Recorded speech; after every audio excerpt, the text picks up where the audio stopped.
episode of Video Game Logic. Today's show is recorded on February the 19th, 2019. I'm your host, Gaming Psychologist, and with me, as always, helping me build an arc, Caffeine Rage. On today's show, we will of course be discussing the games that we've played. Activision Blizzard lays off 8% of its employees. Bethesda breaks their promise that Fallout 76 microtransactions would be cosmetic only. Civilization 6 Steam end-user license agreement changes to allow for data collection. We'll have a quick reminder in Community Corner about game night. Timestamps will be in the show notes following their respective topics. Hello, Rage. I'm all better. Ish. Well, for your standards, which for most people that wouldn't be much, but still. Yeah. I had strep throat last week, everyone. My kid had it and brought it home and gave it to me. Thankfully, Katie seems to have missed it, and at this point, it's unlikely that she will catch it from either of us, because both me and my kid have been on antibiotics for nearly a week. So, probably in the clear. But yeah, Tuesday, I decided when the test came back positive, I was like, I'm just going to chill. We'll see how I'm doing Wednesday. And then Wednesday was not good. Gargling battery acid? It felt like it. And then Thursday, I had to go back to work, and I still was not doing great. And then Friday was good thing you don't a have to little talk. better. Yeah. It's not like I talk for a living or anything. But by Friday, I was pretty okay, and I was recovered enough to enjoy our Valentine's weekend celebration, Katie and I. So that was good. I mean, we didn't do much. We watched a lot of Daredevil and cooked a very delicious meal. And then Sunday, I spent most of the day playing games because my kid was gone to my parents' house for the weekend. So I have several games to talk about at length.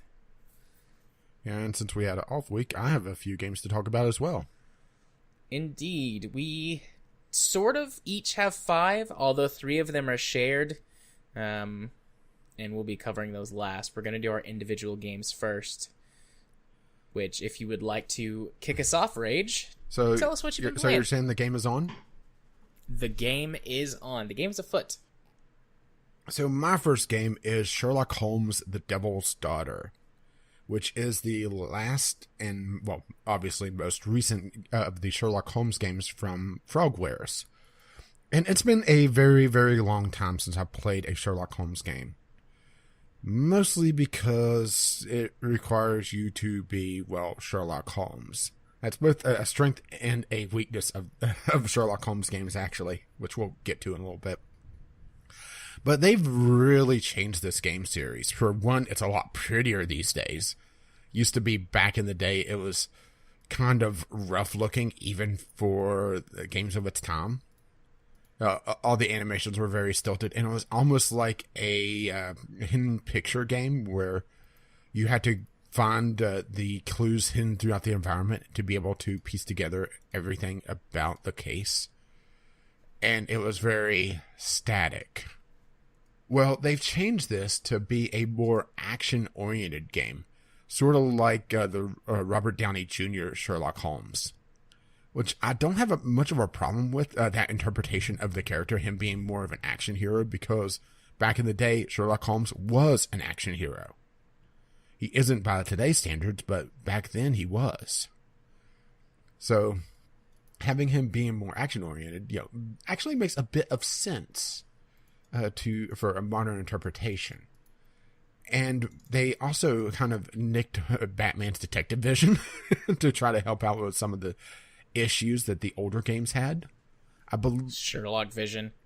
I'm trying to think of what they called it. I think it was just investigation mode, because they couldn't use detective vision.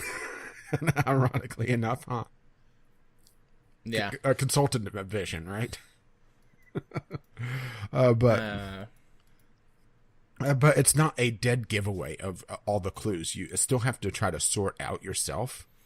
A good example of this, I've only played through one of the 5 or 6 cases in the game, and it seems like each of the cases is independent of one another, which also is a strength in the game, in my opinion. It plays like an episodic game, because Sherlock Holmes adventures, if they are stretched out too long, they become rather tiresome.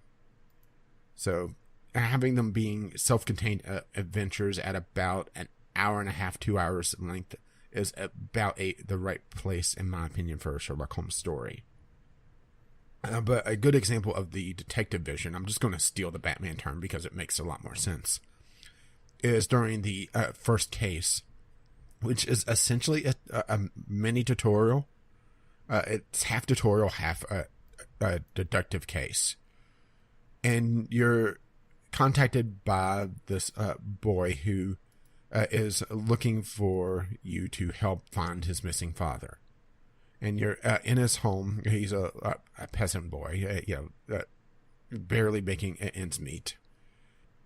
And as you're going around, one of the clues I was missing was in the jacket pocket of his father's coat, And I kept missing it until I went detective vision. I just slowly scanned around, and then I found it. But then going back to replay the mission, because after playing the first mission, I wanted to do a Let's Play series on it, but it just didn't want to record well just because of a blurry effect that they do whenever they talk to characters. Mm-hmm. So it just made the video very blocky and noisy, and I have some standards for my content. Right. But going back, I was able to find the note on my own. So, it's a hint of where to go. Instead of, you have to use this. You have to do this. And opening up a Sherlock Holmes game to be... a Sherlock Holmes game, I should say, to be more open-ended and allow you to make wrong choices and wrong deductions makes it a lot more accessible to, in my opinion. When you first meet Tom, the little boy, you're also introduced to the deductive reasoning mode, where you look at the character and you look at individual parts of them, or their clothing, of their body, of how they stand, and you try to get a character portrait of that character. So some of them are just gimmies, his pale skin indicates that he's malnourished, and you see a pendant around his neck that has his date of birth. Well, then you deduce, he's 8 years old. But then there's some that are less so. Like, you look at his eyes, and they're puffy and red, and you have a choice between he's been crying recently or he is sick. Well, you were told that he was crying recently, so there you go. He was crying. But then the other one for that particular character is his left hand. The wrist is very narrow, and the hand is a little bit longer than it should be. And you have an option of, he's been injured, or it's a birth defect. And you could deduce a little bit on your own. Well, he's malnourished, and he's a peasant. So a birth defect is the more likely cause, especially since he has no indication on his clothing that he has suffered a recent injury, and his clothing is well tended. So it's little things like that, but you can still make the wrong choice, and it gives you an incomplete picture, which makes the overall case more difficult. And this deductive reasoning also plays into the deduction web. As you complete the case, you get little pieces of clues to put together, the classic spider web of links to try to solve the case. All the red strings. Yeah. A matter of fact, in his apartment, there's the red strings on the wall. That is both... no, that is amazing and cliche. Yeah. Yeah. Well, it's Sherlock Holmes, so it's both. Yeah. But as you make choices, some of them are gimmies as well there, but also you could draw the wrong conclusions based on what info you have at the time, but you could go back and change up until the very end. But it's a very, at least in the initial case, a very, one way or the other. If it doesn't lead to one conclusion, it has to lead to the other. I'm not sure if the other cases later on will be, one of 3 choices or one of 4. And I don't want to give away the first case because it's still, a fairly good chunk of content. But it's a very fun ride overall. And also the game goes through a lot of different game styles. You have your walking around, investigating. But then you also have stealth sections, which actually aren't that bad. The game is very forgiving, at least on the easy difficulty. You have the option to skip a sequence if you fail it too many times. That's nice. Yeah. Basically, you're or a puzzle segment you're allowed to skip on the easy difficulty, or just work on it yourself. Which if you skip too many of them, it's going to make it for a very short game. But you have a stealth section. You have an action chase sequence. You have a stealth chase sequence. Trying to think of what else. You have a time that you're picking locks. You do a little bit of chemistry to get a clue. So there's a lot of things that they do to change things up very often, so things don't get too dull, too repetitive in the game. And the fact that you also change characters every so often, like at one point you take control of Wiggins, who is the leader of the Baker Street Irregulars. And I can almost see the blank expression on Jared's face right now. That is the street urchin group that Sherlock Holmes employed from time to time. In the modern interpretations, it's usually homeless people. But in the original stories, it was typically homeless boys or very poor boys who were out on the street doing odd jobs to try to get a little bit of money for their families, if they had families. Okay. So gotcha. So the fact that they actually put them in instead of modernizing that is nice. They do skip the whole Sherlock is a drug addict whenever he's not working thing, but ratings, right? Yeah, I think a lot of people don't realize that. Like more, people that are closer to my age or younger playing this. Mm-hmm. Probably wouldn't know that, because I don't think that's portrayed in the modern movies with Robert Downey Jr. as Sherlock. Yeah, Sherlock is very whitewashed. I think he gets really drunk in one of them, but that's it. Yeah, and in the BBC series, he does take drugs. Yeah, but that because that's a one-off thing for that particular series, or I should say, it's only contained in that series, and it's not shown in any of the other interpretations. People may think, well, that's the BBC's interpretation. No, he was a heroin addict. He did opium. He experimented with a lot of drugs to try to keep from being bored. Mm-hmm. But the game is rated mixed, and I do agree with that at its full price for $50 still. I got it for a pretty steep discount, even if you don't consider the $5 credit from the Steam store.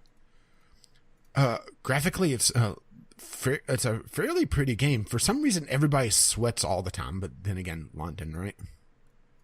Yeah. I will say that because it's running, I believe it's running the Unreal Engine, it greatly is affected by how fast your hard drive is. When I had it on my data drive, because it's a little bit on the ancient side, I was noticing a lot of texture streaming, a lot of pop-in. But when I moved it to my SSD, that pretty much all went away. There was still the odd, item here or there popping up, but it's not nearly as bad. But graphically, it's pretty sound, and it runs really well. It's really well optimized. The fact that they've gone for some pretty good voice acting as well is very nice, because that's the other thing, is that Sherlock Holmes could be a little bit stiff and a little bit off-putting if he's voiced incorrectly, but he's still a kind of an ass, but he's a charming one when he wants to be in this. Mm-hmm. So yeah, that's nice, and it does have a good relationship between him and Watson, at least so far in the one case I've completed. Trying to think of anything else in particular without really going into story spoilers, because like I said, I only played the one case so far and a little bit of the second, and I realized that they weren't connected. So yeah, any questions? I don't think so. I really like the sound of lots of stuff in this game, because it's basically taking Sherlock Holmes as more like the original stories were written as an anthology. Yeah. So somewhat connected by some of the similar characters. I think one of the cases is connected to the previous game in the series, but that's the lone thing, and supposedly you could make sense of what's going on without it, but it makes more sense with it, because I did research that to try to figure out if I want to, just hold off and get the other one, because it didn't go on as deep a discount, or actually it didn't go on sale at all. So I was a little off-put by that. You don't want to spend all your money on a sale on games that aren't on sale, right? Yeah, definitely not. Also, I like the idea that each of the stories, episodes, however you want to look at it, is like, you said they were around 2 hours. Yeah, each. At least the first one was. And it seemed like the second one was going to be about that long based on the pacing that I was seeing so far. Yeah, I hope that is a trend that lasts the whole game, because that's really perfect for lots of people to sit down and have that, play through one story at a time as time allows. Because I'm always looking for games that I can enjoy in a short period of time, just because of, having less time, particularly throughout the week, to dedicate to games. Yeah, and some of the tags on this actually list horror and psychological horror. I would give it psychological horror, because there are, that elements in the Sherlock Holmes series. So yeah, I definitely could see that, especially if they go with some of the stories that I think they may be going with here. Yeah. Oh, and there was one other system in this that, once again, completely skippable on the easy difficulty, is the research system. Is that you're given a piece of information, and you have to go to Sherlock Holmes' archives and try to figure out where that information would be. And it may be a flag, and I'm just pulling that one completely random. That's not one of the clues. Well, you may have to go, okay, where would that be? That would be in reference material. So go over there and start looking at the titles and try to figure it out.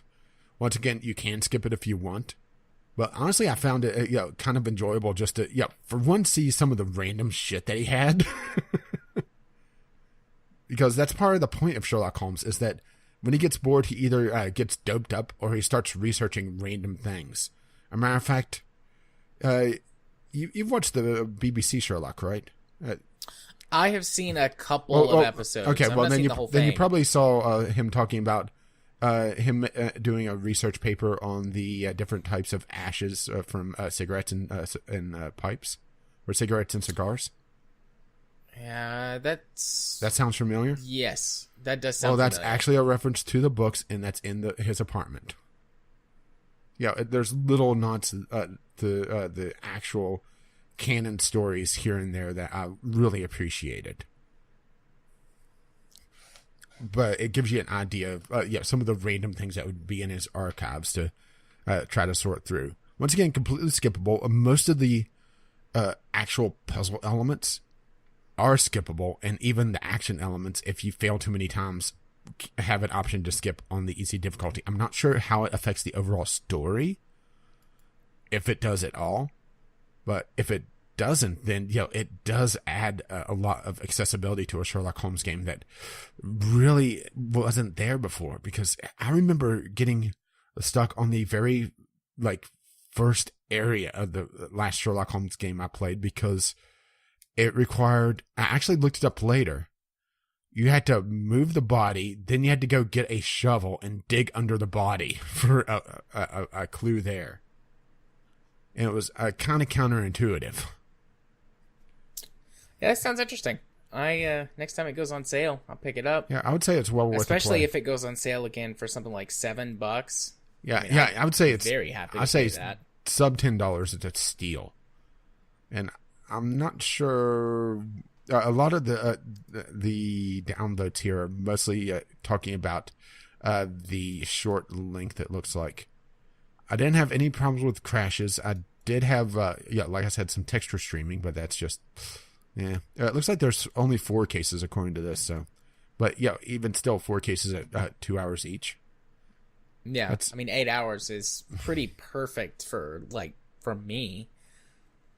So, yeah, I'm very, very happy. Yeah, there's a couple of the mini games that require outside knowledge, but once again, you can skip them, or if you could trial and error them, because if you fail, it just puts you right back there. Yeah, but usually they're pretty common sense if it requires outside knowledge.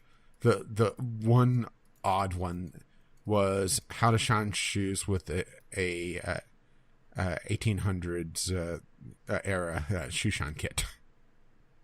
But failing that, it just made it so that you couldn't fail anything else in that sequence. So even a failure on something as major as that isn't an automatic failure, which is nice.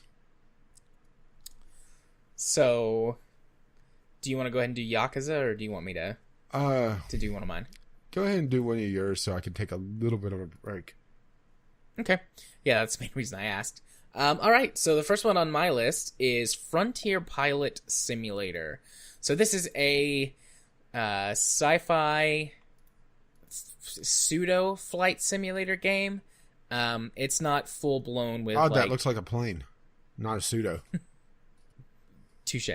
But it's not full blown with I'm gonna sit in a cockpit full of instruments and turn all the knobs and flip all the switches. But it does try to shoot for some fairly realistic aircraft control and things like wind currents and drafts and things like that affecting your flight path, and needing to be gentle with takeoffs and landings and making sure having to balance fuel versus your load weight and things like that. So what this is, or the reason I got this game, I picked this up during the Chinese New Year sale as well for, I believe it was $15 or $17. It wasn't as great of a sale price, but I hadn't been looking to buy it anyways, because I want more games that I can use my HOTAS with. Gesundheit. Because basically right now it's just Elite Dangerous and Mech Warrior Online, and those are the only 2 games I've used it with. I think I've got a couple others that are compatible, but I've never actually went to set it up. So, I just did some double checking, and everyone says, yeah, it worked great with most HOTAS setups. You don't have to worry about compatibility or anything. So I got it and dove into it. And there's for this game being early access, I don't know if it's supposed to be an alpha or beta at this point currently. It definitely is still fairly early in development. Like if they just dumped the game right now and were like, oh, it's released, that would be very sad and upsetting. Although, that's kind of the gamble you play with early access anyways. But it seems like they've got a pretty long development roadmap set up for this. But most, if not all, of the core systems are in play. You are essentially transporting cargo and passengers around on a fairly recently colonized world. And you're earning money to upgrade your planes or your aircraft. One of them is basically just controls purely 100% like a helicopter. It's a VTOL, but it has no alternative flight mode. Like you can't switch into just a regular plane, whereas the other 2 aircraft do. They all behave as VTOLs, but the other 2 aircraft are designed for larger, longer haul jobs, so you can switch to just a standard aircraft mode to get much, much better fuel consumption and utilize, lift from the wings. But there's a fairly basic economy system in the game, fairly basic upgrade system. with different trade-offs you can get for things you can upgrade on your craft. For example, more engine power versus more fuel consumption, or lighter weight parts, but they are less durable. So if you have an accident and crash into something, you'll take more damage, things like that. So it's not just straight up, upgrades of everything. There's some things you can choose along that.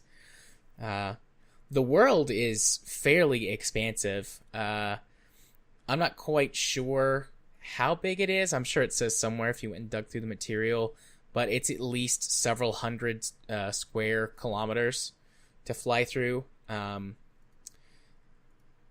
least the parts that I've unlocked. I'm not sure if I've got the whole map unlocked or not yet, because I can scroll farther than what I can see on the map, but I don't know if it's just ocean. You're in a sort of island chain. Archipelago. The game drops you... Yeah, an archipelago. The game drops you out on like a very small island in the very north, and you get the very tiny plane, or the very tiny VTOL that, strictly that with no alternative flying mode. And it's like, okay, make some money and get the bigger plane. And you spend 2 or 3 hours on that island learning how to fly and getting enough money to upgrade to the first large aircraft, which is called the Ox. The first one's called the Scarab. The second one's called the Ox. And then that one has enough fuel to make it from the small island out to the, air quotes, mainland, I guess, the much larger island. But there's several different sections of it as well, and another couple of smaller islands that I can see. So the game world is very large. The economy, fairly sort of standard, buy low, sell high. There are missions you can run. So instead of having to purchase cargo to trade, you're given some cargo and just told to deliver it for a fixed payout. That's less. You make less, but there's no sort of risk involved of like, well, if the price changes where I'm going before I get there, then I won't lose any money, or wouldn't make as much or whatever. So it's fixed prices. Passenger deliveries, there's multiple types of missions for that. There's standard, hey, I need to get to this place, can you get me there? And then there's multiple like round trips, like a scientist needs to go to collect samples from wherever, deliver them out there to collect samples, and then bring them back. There are tourist missions where you can take people out to see sites, and they might want you to land and get out and explore, or they might just want to fly by. So different things you can do with that. And then there's a sort of, I think, story mission. The game doesn't really have a tutorial. It's got a set of missions that sort of introduce you to the basic mechanics, but it's like, hey, press F1 to bring up the help menu for what to do.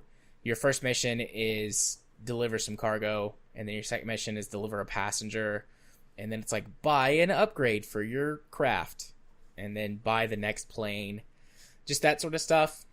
That's probably the biggest complaint I have about the whole game, is there's not enough information on things.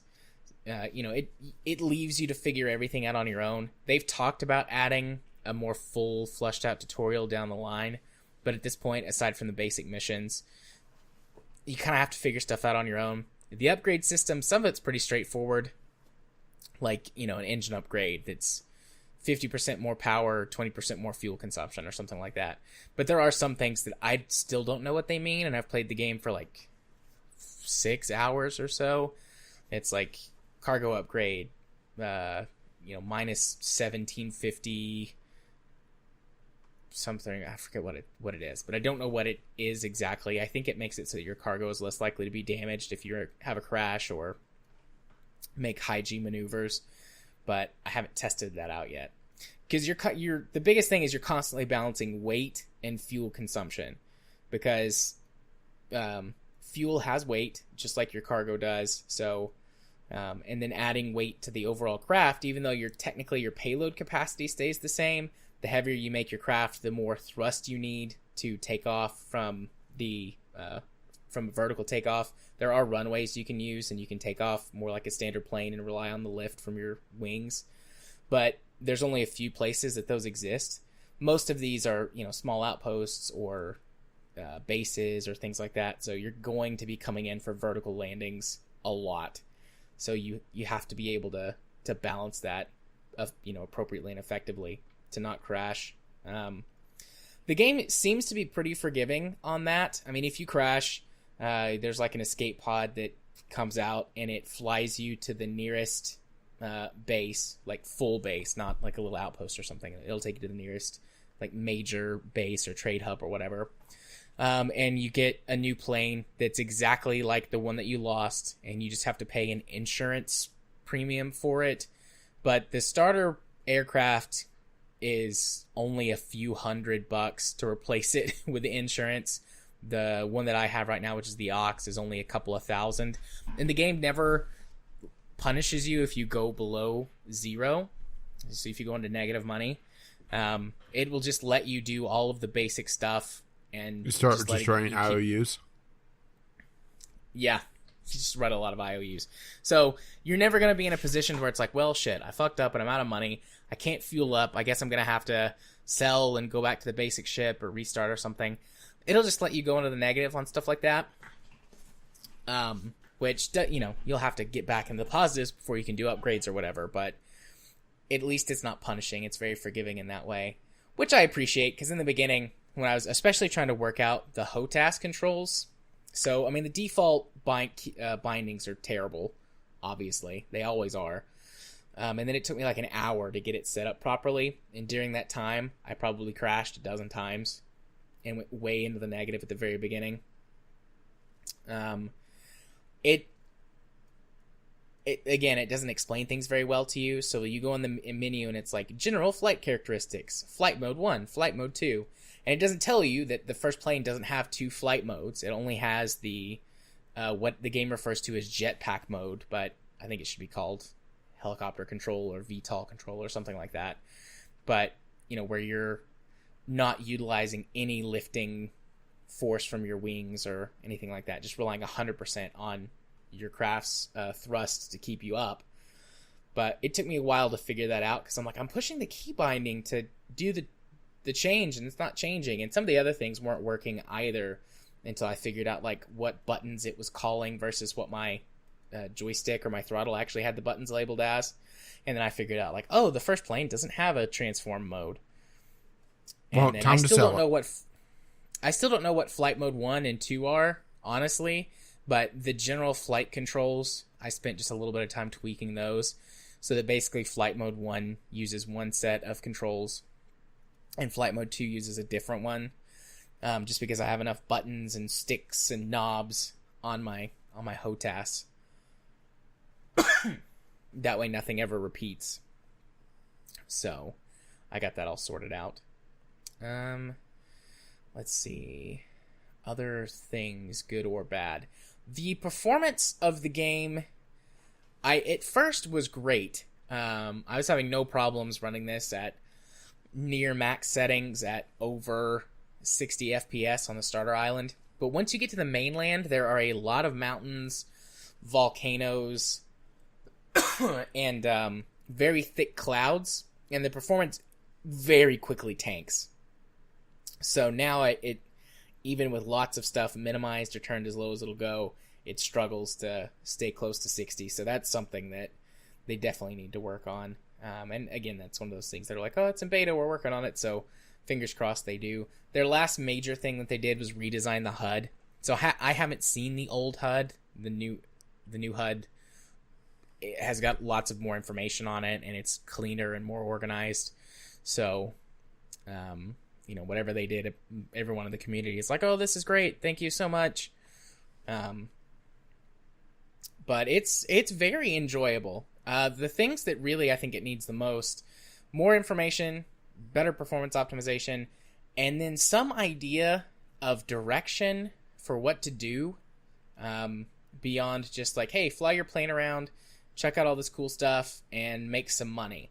Because that's fine for now, but there's only one more plane bigger than the one that I have. I forget what it's called.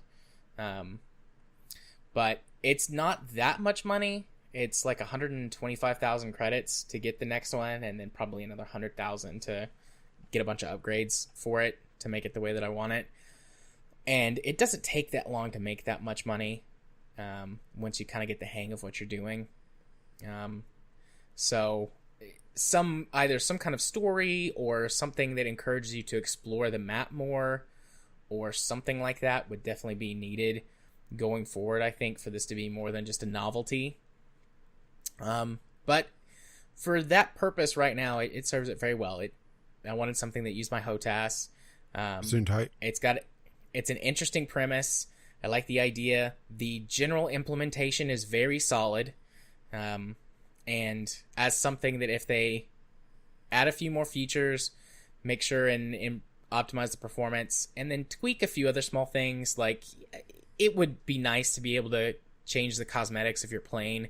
Different upgrades or different upgrades or parts that you can get for your plane have different colors or designs, and so you wind up with this mismatch looking plane, which might not bother some people, but that kind of bothers me. I like things to at least be all nice and uniform. It doesn't necessarily have to be like flashy, but it bothers me. It's like, oh, this, the front engines are red and the back engines are black, and the additional battery I added so that I could have more power is blue, and the plane itself is gray, and it's like that kind of bugs me a little bit. But otherwise, I mean, it's got a lot going for it. I guess the one thing I haven't really talked about is the plane's handling, which this game would be impossible to play with keyboard and mouse, full stop. They recommend a controller, but everyone complains when using controller that you don't have what's called, referred to in the game as constant thrust. Is basically if you use either the one of the thumbsticks or the triggers as your throttle, it's on or off, and that's all you get. And people have to feather it or use what's called constant thrust mode, which like locks it in place. And with a HOTAS, I mean, you don't have to worry about that because you have full throttle control on the throttle. But it's a shame that controllers don't have an analog control anywhere, huh? Yes, but you need both sticks to, and potentially the triggers as well, depending on how you like it set up, to control all of the flight control surfaces. Because you've got pitch, yaw, roll, strafe, because you have a lot of vertical flying, and then you have to have forward and back for when you're in vertical flight mode or helicopter mode or whatever you want to call it. Like, you have to be able to control all of those things, and would need both sticks to do it. I mean, I've got what are they called? Like the little paddles for yaw, and then I've got a second joystick on my throttle that I use for some stuff, and then I've got the main stick, the main flight stick, which I use for the most of the aircraft control of the control surfaces. So, I mean, like, I couldn't imagine using, like, my Xbox controller for that, because I just don't feel like there's enough analog control surfaces to adequately control the craft. At least with that attitude, or altitude. I suppose you could pull it off if you were either just brave enough or got good enough at it, but, I mean, some of the weather is horrendous, but, like, in a way that makes it challenging to come in for landings at certain bases or from certain approaches, or... I mean, there are active volcanoes around, and, you might need to avoid those sort of last minute or something like that. Like, the amount of precision maneuvers you need to do to get around most of the flying in the game is what makes it so interesting. And you really need analog controls for all those surfaces. Just on or off makes it very twitchy and difficult to work with, so... I don't know. I mean, there's plenty of people who do it. It's all in the discussion forums on Steam. People talking about the best ways to optimize if you've got a PS4 controller or an Xbox controller or a Steam controller. I wonder if my situation would be a bit better since I have the chat pad. That might help, because then you could have some stuff on the pad to use, keyboard input for some things. And then there's like a small group of people who are like, I've got a HOTAS and I don't have any of these problems. And like, I'm in that group, like we were talking about earlier before we started recording. Oh, yes, the peasants with their controllers. But, I mean, it's a really good game. Well, my controller's being fucked by a keyboard. Not even a comeback for that one. No, I'm not, yeah. It's a novel, like, as a novelty, if you got it cheap enough, or if you just want something to play around with and you've got a HOTAS, perfect. As like a full-fledged game, it still needs some work, and as long as it doesn't get abandoned, which at this rate it doesn't seem like it's going to, but you never know. As long as it doesn't get abandoned and they work on, ironing out some of the stuff I mentioned, it'll be a great game that I could fully recommend at its full price, which is $25. So, yay. Hooray. So, your turn. Oh, it is? Okay. Indeed it is. Well, my next one, as you spoiled already, is Yakuza 0. This is the prequel to all the other Yakuza games. And, what can I say? Absolutely love this game. Yay! I love when you love things. Do I have problems with it? Oh, yeah. But some of the things that I think people would have problems with, I actually really enjoy. I think this might be my favorite open world I've ever encountered. Okay, that's a bold statement. And I actually sat and I thought about this because the Yakuza in general is like distraction the game. You're off to do one thing. Well, you run into someone that's having a problem and you hit a sub-story. You do that. That leads to this new little mini game that you didn't know about. So you'd go do that. And then, 45 minutes, an hour go by and you haven't even progressed in the main story like you planned to do at the very beginning. But that makes the world feel a lot more alive. That it's not all centered around you and swirling around you with you at the center. It gives the world a lot more life than, the GTA series or, pretty much any open world I've played. And it probably helps that it's a condensed world. At least I'm only in the second chapter right now. The game is divided into various chapters as you progress through the main story. And still only have one main area with a secondary area I could visit, and looks like there's a lot of room to have additional open world areas. But these the main map that I have access to right now is the size of, I would say, a neighborhood in the GTA series, thereabouts. But it's all foot traffic. There are cars in the game, but they're fast travel. And that's it. You never drive. You're just walking everywhere. But, it's not going across the map is, a couple minutes at most. But because everything is so compact and close together, it allows for the distractions to, for one, to pop up a lot more often, which may irritate some, but it also makes it so that, it feels like things are going on. It doesn't feel like it's, it doesn't feel like it's Oblivion or Skyrim where it's 50 square kilometers of random backwoods of Europe with a couple peasants scattered about, and that's it. And maybe a dragon, if you're feeling lucky. It feels like the world makes a lot more sense because of it, because it's in a city. Right. Now, you do run into a lot of random combat, but honestly, a lot of it I accidentally trigger myself because there's two different things, and I haven't even gotten into the story yet.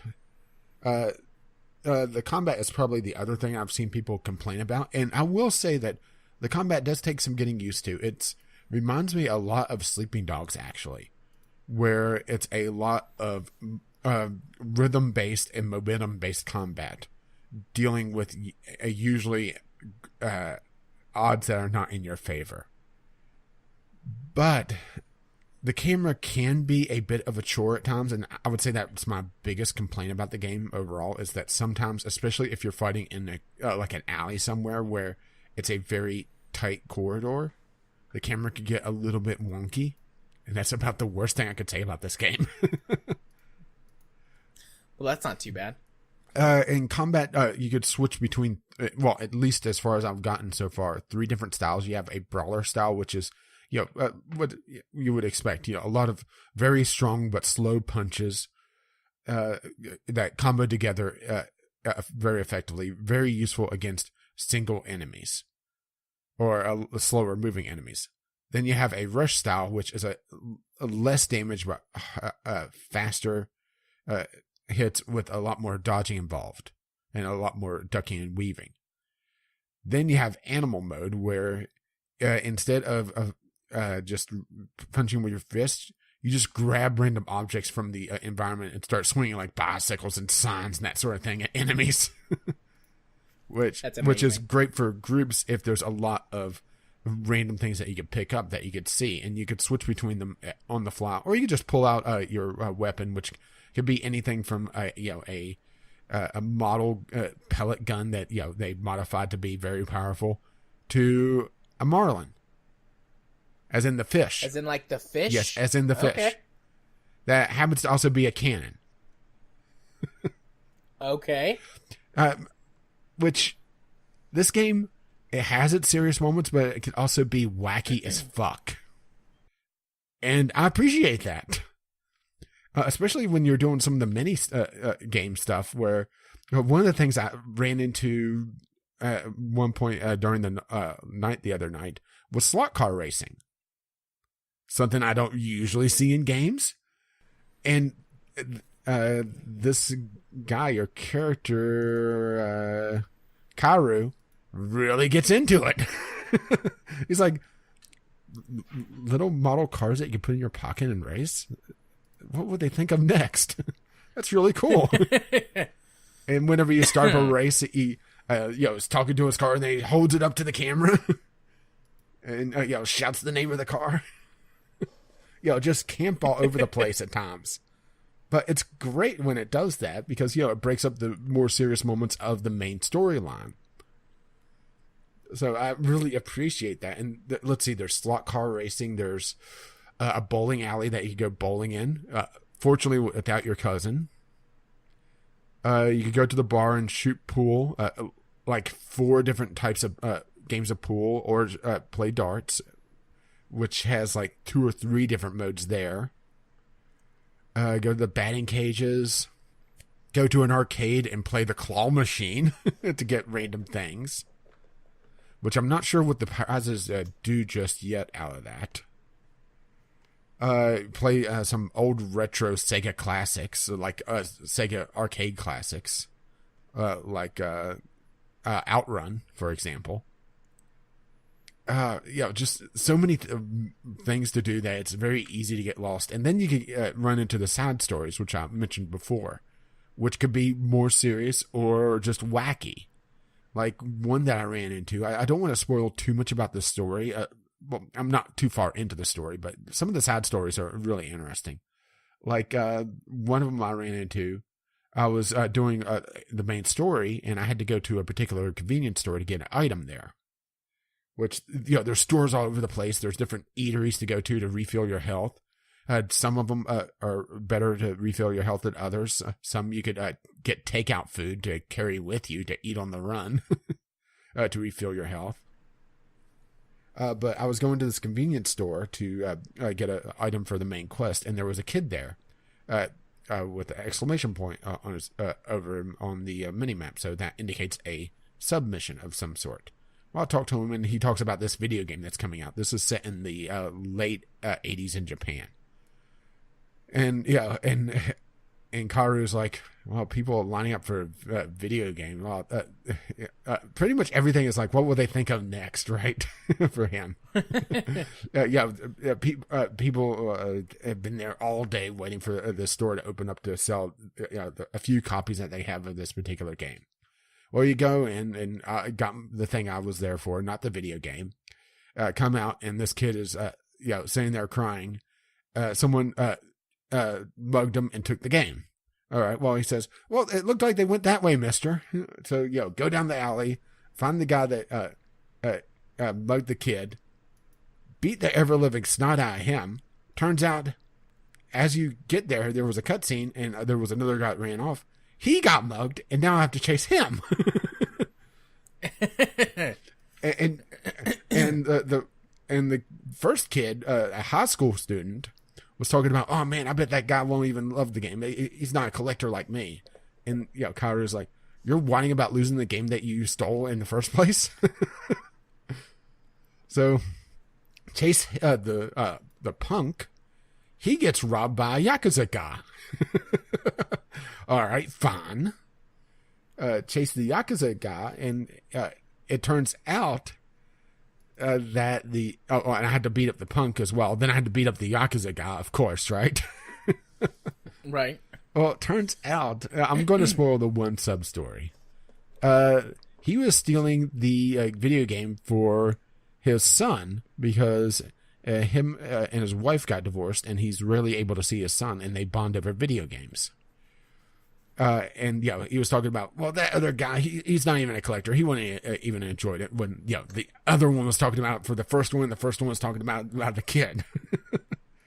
Well, the kid shows up and he's like, Dad?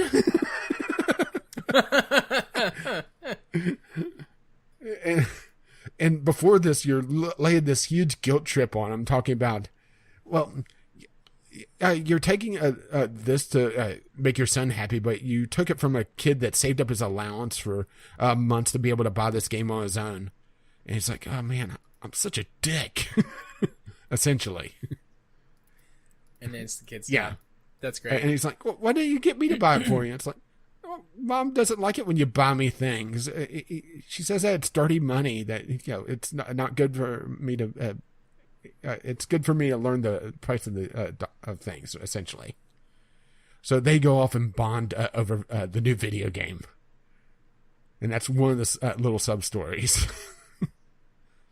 And it's things like that makes me just fall in love with this open world, where there's 100 different stories in this, well, at least in the game. I'm not sure if it's in this particular city or if it's spread out between this and another open area. But, it's little things like that that's a little break from the more serious crime drama that the main story entails, where you are essentially framed for a murder and you're trying to clear yourself to protect your mentor. Very serious stuff. But then you go dancing, right? Or go do karaoke. Of course. That's another one. Of course, karaoke, right? The karaoke is actually a pretty difficult rhythm game. Or at least difficult for me. It's probably one of those things that, you sit down and learn and then you're able to do it pretty flawlessly.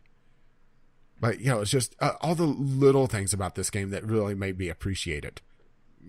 And plus the fact that, it's a lot of neon. It doesn't have the atmosphere that Sleeping Dogs could have at times where, just after it rained and everything had that soft glow around it. I hadn't had that, but... the game is definitely not ugly. It's actually a very good-looking open-world game. I've had some streaming issues where it's just, there's a little bit of pop-in that's noticeable for me, but it's not a game breaker. But then, you have just things that go on in the world that just kind of breathes new life into it. Like you run into this guy that is a shakedown artist that basically beats up people for money. So until you level up, essentially, put money into yourself to learn new techniques and new ways to defend yourself, you have to avoid this guy. Otherwise, he's going to shake you down and take all your money. But he's pretty slow walking, so you're able to see him coming. And he's, this absolutely mountain of a man. He stands over everyone. So if you don't see him, you pretty much just wasn't looking in that direction. You run into people that teach you techniques. You run into just... there's another sub-story that I'm in the middle of right now, that there's a cop that is constantly stopping me to check my pockets to make sure I'm not carrying anything dangerous. So I just hand him a package of tissues. Like, no, this is all I got. Never mind that I have enough fast food in my pockets to have a White House dinner. Hey-o. Little political joke there. But overall, it controls pretty well. It's definitely, you need to break the habit of button mashing. It's like I said, it reminds me a bit of the Sleeping Dogs, which had the Arkham style combat where if you button mashed, you got locked into a combo of doing things, and it made it so that it would be awfully painful for you. You need to almost have a rhythm game aspect of finding your openings, hitting people, finding the particular combos that work best for particular types of enemies. if you are running low on money, you could basically go around and start bumping into people to try to instigate fights. Or maybe there's going to be some sort of betting later on. There's, I would say I've ran into at least a dozen different mini games already at like 5 hours in. There's just so much to do in this. It's really impressed me. Obviously, right? Yeah. And this is a game series that I never really was able to get to play because I pretty much transitioned completely from consoles by this point. This was originally, well, I should say the series, because it was originally on the PlayStation 2, and I played a little bit on PlayStation 2, but not much. And this was one of those games I think only really got a following in the West later in the console's life cycle, if I recall correctly. I don't think Yakuza was too big in the U.S., at least on launch. And it wasn't until much later that it became a lot more popular. Yeah. I've always wanted to play the Yakuza games, and I haven't ever been. Well, I found out that this was a haven't ever prequel gotten to into everything, them yet. so it seemed like a good place to, this was the most expensive thing I picked up on the winter sale. But if you want, it's also on the Humble Monthly bundle right now. That's nice. But yeah, it's really impressive so far. Trying to think of anything else really going on. I don't want to go too much into story. For one, I'm not too far in. But you're essentially framed for a murder, and it's revolving around this little plot of land that's called the Empty Lot, which, because it's Japan, for those who don't know the cultural problems of land there, is that land in the cities is usually very, very tough to come by. And the different clans of the Yakuza, this is explained pretty early on, so I don't mind spoiling this, have been buying up all the little bars and little places of business to try to consolidate it into a larger plot of land to be able to sell for a higher value. Well, they're all doing this in this one particular district of the city. And smack in the middle of it is what's called the vacant lot. Well, the vacant lot has this owner that has pretty much gone AWOL. Nobody knows who he is. And the mentor of the main character, Kaoru, which is Diago Dojomia? I don't know. Basically, he saved Kaoru and his friend from an orphanage. They were inspired by him to join the Yakuza and learn to fight because of him. Well, because Kaoru screwed up, in sarcasm quotes there, because he was framed, it comes down on the person that brought him into the organization. And they think that they could pressure him to give some information about who owns this vacant lot. And whoever is able to get the lot is able to essentially complete their plot of land. Think of it as like Monopoly, but it's like a multicolored piece of land that they all have to have to complete the thing. They're all looking for this last piece to be able to complete a good chunk of land to be able to sell it all off. And whoever does that is going to bring in a lot of money into the organization, is likely going to climb the ladder in the organization.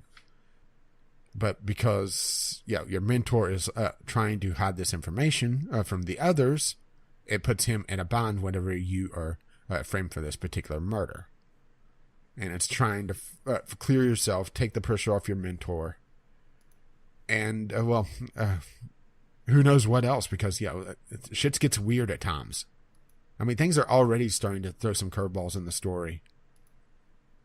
So I'm looking forward to see where it goes, and just it's a breath of fresh air to begin with, because it's not a random American city or even a European city. It has a different style to it, and because of that, it also feels very fresh to me. On top of feeling a lot more lived in, a lot more living than a lot of open worlds.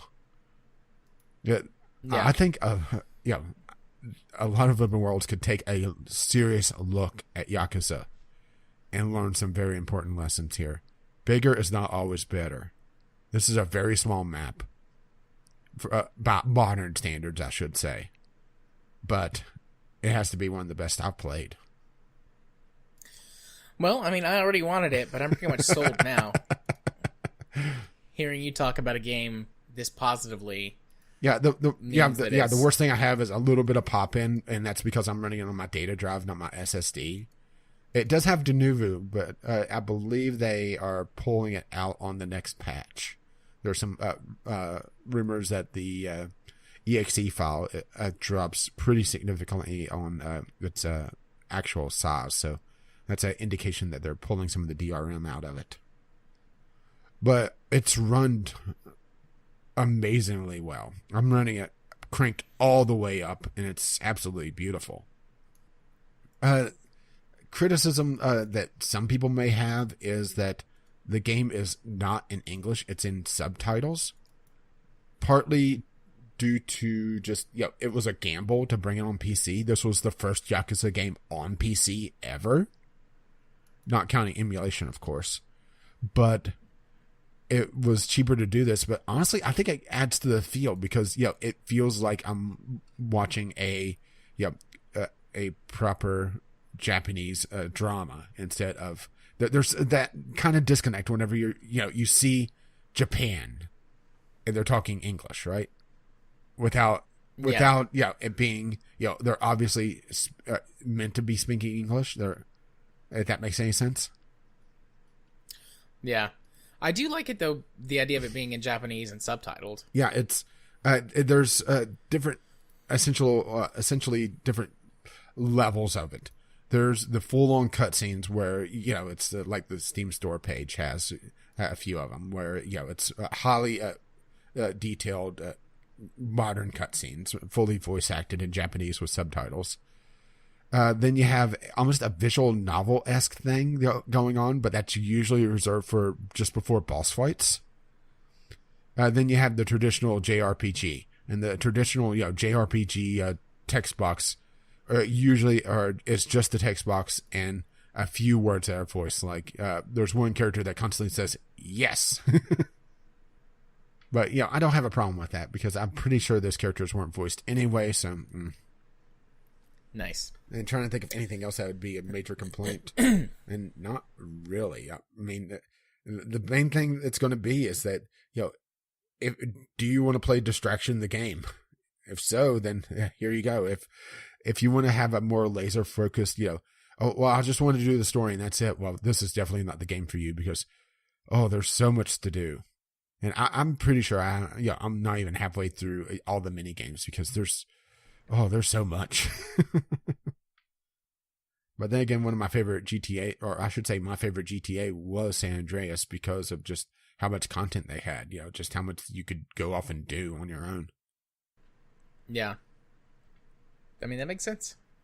And I'm definitely more interested than I was, like I said before. I'm 100% sold now, so. Yeah, it's rare to hear me talk this positively about a game. Yeah, I'm not sure if it's ever happened before. That's not true. I'm sure it has a few times, but... Well, it's sort of like Yahtzee talking positively about Portal. Yeah. Okay. Well, there is also the grind, but you're off doing things, so you naturally get money, so it's not that big a deal. And as you level up, I'm assuming that the amount of money you get goes up pretty quickly. Like Mr. Shakedown constantly has like 6 or 7 million yen. So that's a pretty substantial chunk. So if I'm able to take him down regularly, that's going to really increase my money flow. Okay, now I'm done. I was trying to think of downsides, right. But it's like nitpicking at this point. Right. So the other game I have that's just mine this week is Train Mechanic Simulator 2017. Can you guess why I got this game? Because you want to be a mechanic. No. For my kid. This is not a very good game. I got it on sale for $2 and some change during the Chinese New Year sale. And I don't think it's really worth that. This game has a lot of problems. It's extremely generic, repetitive. Like, it tries to sell itself like 75 story missions, but really it's just 75 jobs that exist for you to fix trains or go find them, and if they're broken down, and tow them back to the workshop, or if they've crashed, use the little crane to pick them up and put them back on the tracks and then tow them back to the workshop. And the game goes back and forth whenever you're doing the repairs between being incredibly easy, because like the job tells you exactly what you need to do, so you just go in there and it's like boom boom boom, fix these 3 things, train's good.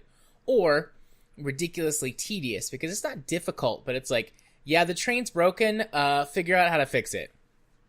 So it's like, okay, I guess I'm gonna go examine everything and find all the broken parts, and when the thing turns green and tells me I can turn in the job, that means that I've fixed it.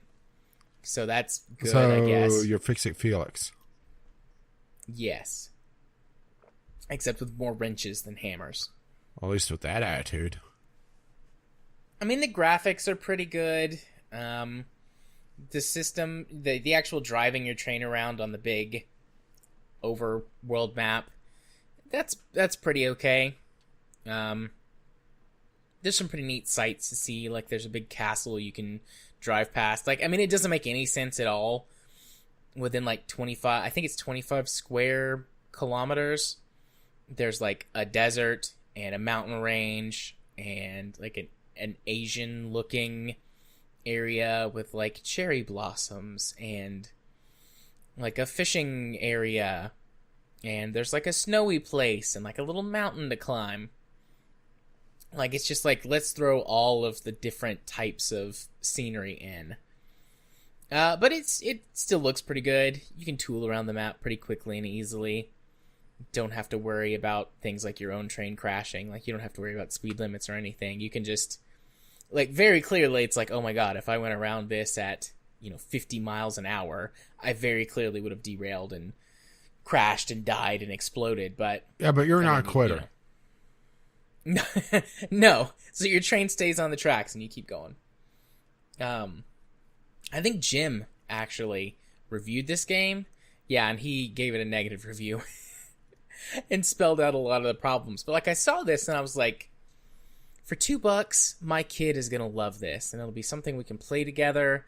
And I mean, really, I think that at the end of the day, even if it doesn't say it, like, that's what this game is for a little bit of a distraction, either for your kids or for someone who is a train enthusiast and wants to get a little bit closer look at some trains. All of the trains are very generic. There's 3 or 4 different diesel engines, 3 or 4 different electric engines, and then 3 or 4 different steam engines. But, you can look at them and be like, ah, yes, I recognize this as looking like whatever type of train. So you can see, like, the Mallard or the Flying Scotsman or something like that for the steam engines. Like, this is very clearly like inspired by that, but they were worried about some sort of potential copywriting issue or something for using names. I don't know if that's a problem for these things, but it's like, generic trains that are very clearly inspired by or, look like more famous trains from history, which is fine. And for, like, to play it with my kid, he loves it and thinks it's amazing. Because it's like, all right, well, like, you go to the different workshops and it's like there's a list of jobs. And it's like, okay, which job do you want, bud? And I'll tell him, like, what each of the jobs say. And he's like, oh, I want to pick that one. So, we'll pick a job, and the train, like, rolls into the repair shop, or you have to go get it, depending on, what the job specifies. And then it'll be like, all right, it says, this part's broken. We need to find it. Where's that part on the train, buddy? And he'll be like, oh, it's over there. And, like, we'll go, and it's like, okay, let's start examining the parts. There are some things like visual clues to tell you which parts are likely to be damaged. There's things like certain parts can be rusty or will physically appear broken, or they'll be not necessarily rusty but discolored. And they don't always, like, I mean, if something is visibly broken, then obviously that's broken. But things that are discolored aren't necessarily always the part that's acting up. But you can get little bonuses if you fix extra parts above a certain threshold that were maybe worn down but not completely broken, or just slightly damaged. You get bonuses for coming in under budget for the job. You don't really have money to manage. I mean, you get some money for completing jobs that you use to just upgrade stuff at your workshop to basically give you improved tools or be able to, inspect parts faster or disassemble faster or whatever. But I mean, honestly, you can completely ignore all of that stuff and complete the game. No problem. It just might take a little bit longer. Or instead of being able to fix stuff, you might have to always replace it with new parts. So, I mean, the benefit to actually upgrading this stuff is you're more likely to come in under budget by repairing parts than replacing them, which, like I said, gives you a bonus, but you don't really need it. And some jobs you don't actually have to finish all the way. You can just do enough, and I guess it's oh, that's enough. You've worked on this long enough, and you can just complete the job and, get the pay, and you forfeit any bonuses, but it counts as a completion. So, and you just work your way through all the different contracts. We've done all of the diesel engine contracts, and we're halfway through the electric engine ones. And then we've seen some of the steam trains, but he specifically wants to save the steam engine stuff for last. And it kind of starts you out linearly, but once you go through, it'll bump you over to the next contracts and let those open up. And then once you do enough of the electric, it'll open up the steam. So a little bit linear at first, but then it sort of opens it up and lets you just pick the jobs you want to do. I mean, there's not really a lot to say about it. I guess if you do have problems with motion sickness and you're considering this, whenever you're walking around the workshop, there's this constant head bob that you cannot turn off. I typically don't suffer motion sickness, so for me it's just kind of frustrating. When you're actually examining the trains and working on them or driving around on the tracks, it doesn't happen. So that's good. But if you do suffer from motion sickness in games or are more likely to get it, this would probably induce that, because it's very exaggerated. Just this slow, very exaggerated, constant head bob that's frustrating. But otherwise, I haven't really had any performance issues. No dips below 60. I don't really know what there is to cause it to dip below that. There's not a lot going on, like I said. Pretty simple, clean graphics, smooth lines, things like that. No crashes that I've experienced. So, I mean, it's not very good. Unless you're in my situation where you have a kid that is into trains, or you yourself are a really big train enthusiast, and you just like to feel like you're getting sort of into the nuts and bolts a little bit. It's worth a couple of bucks for those reasons. But if you're looking for some kind of train simulator game, play something else. This is not good for that. So, I've played, this isn't going to show up on the worst games of 2019 or anything for me. But I mean, it's not horrendously bad. It's just not good.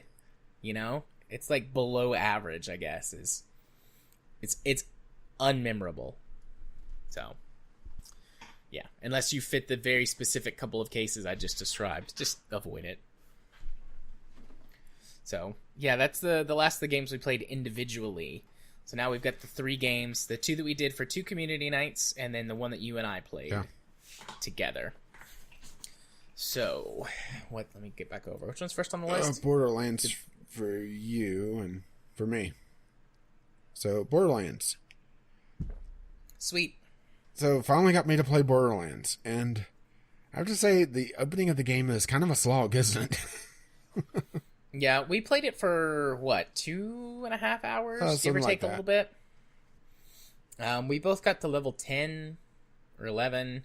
We did several of the opening quests. We just got the Catch a Ride, which that's where it starts to open up a little bit. No, it's just it was getting late, and I wasn't feeling it this past week, so. Yeah.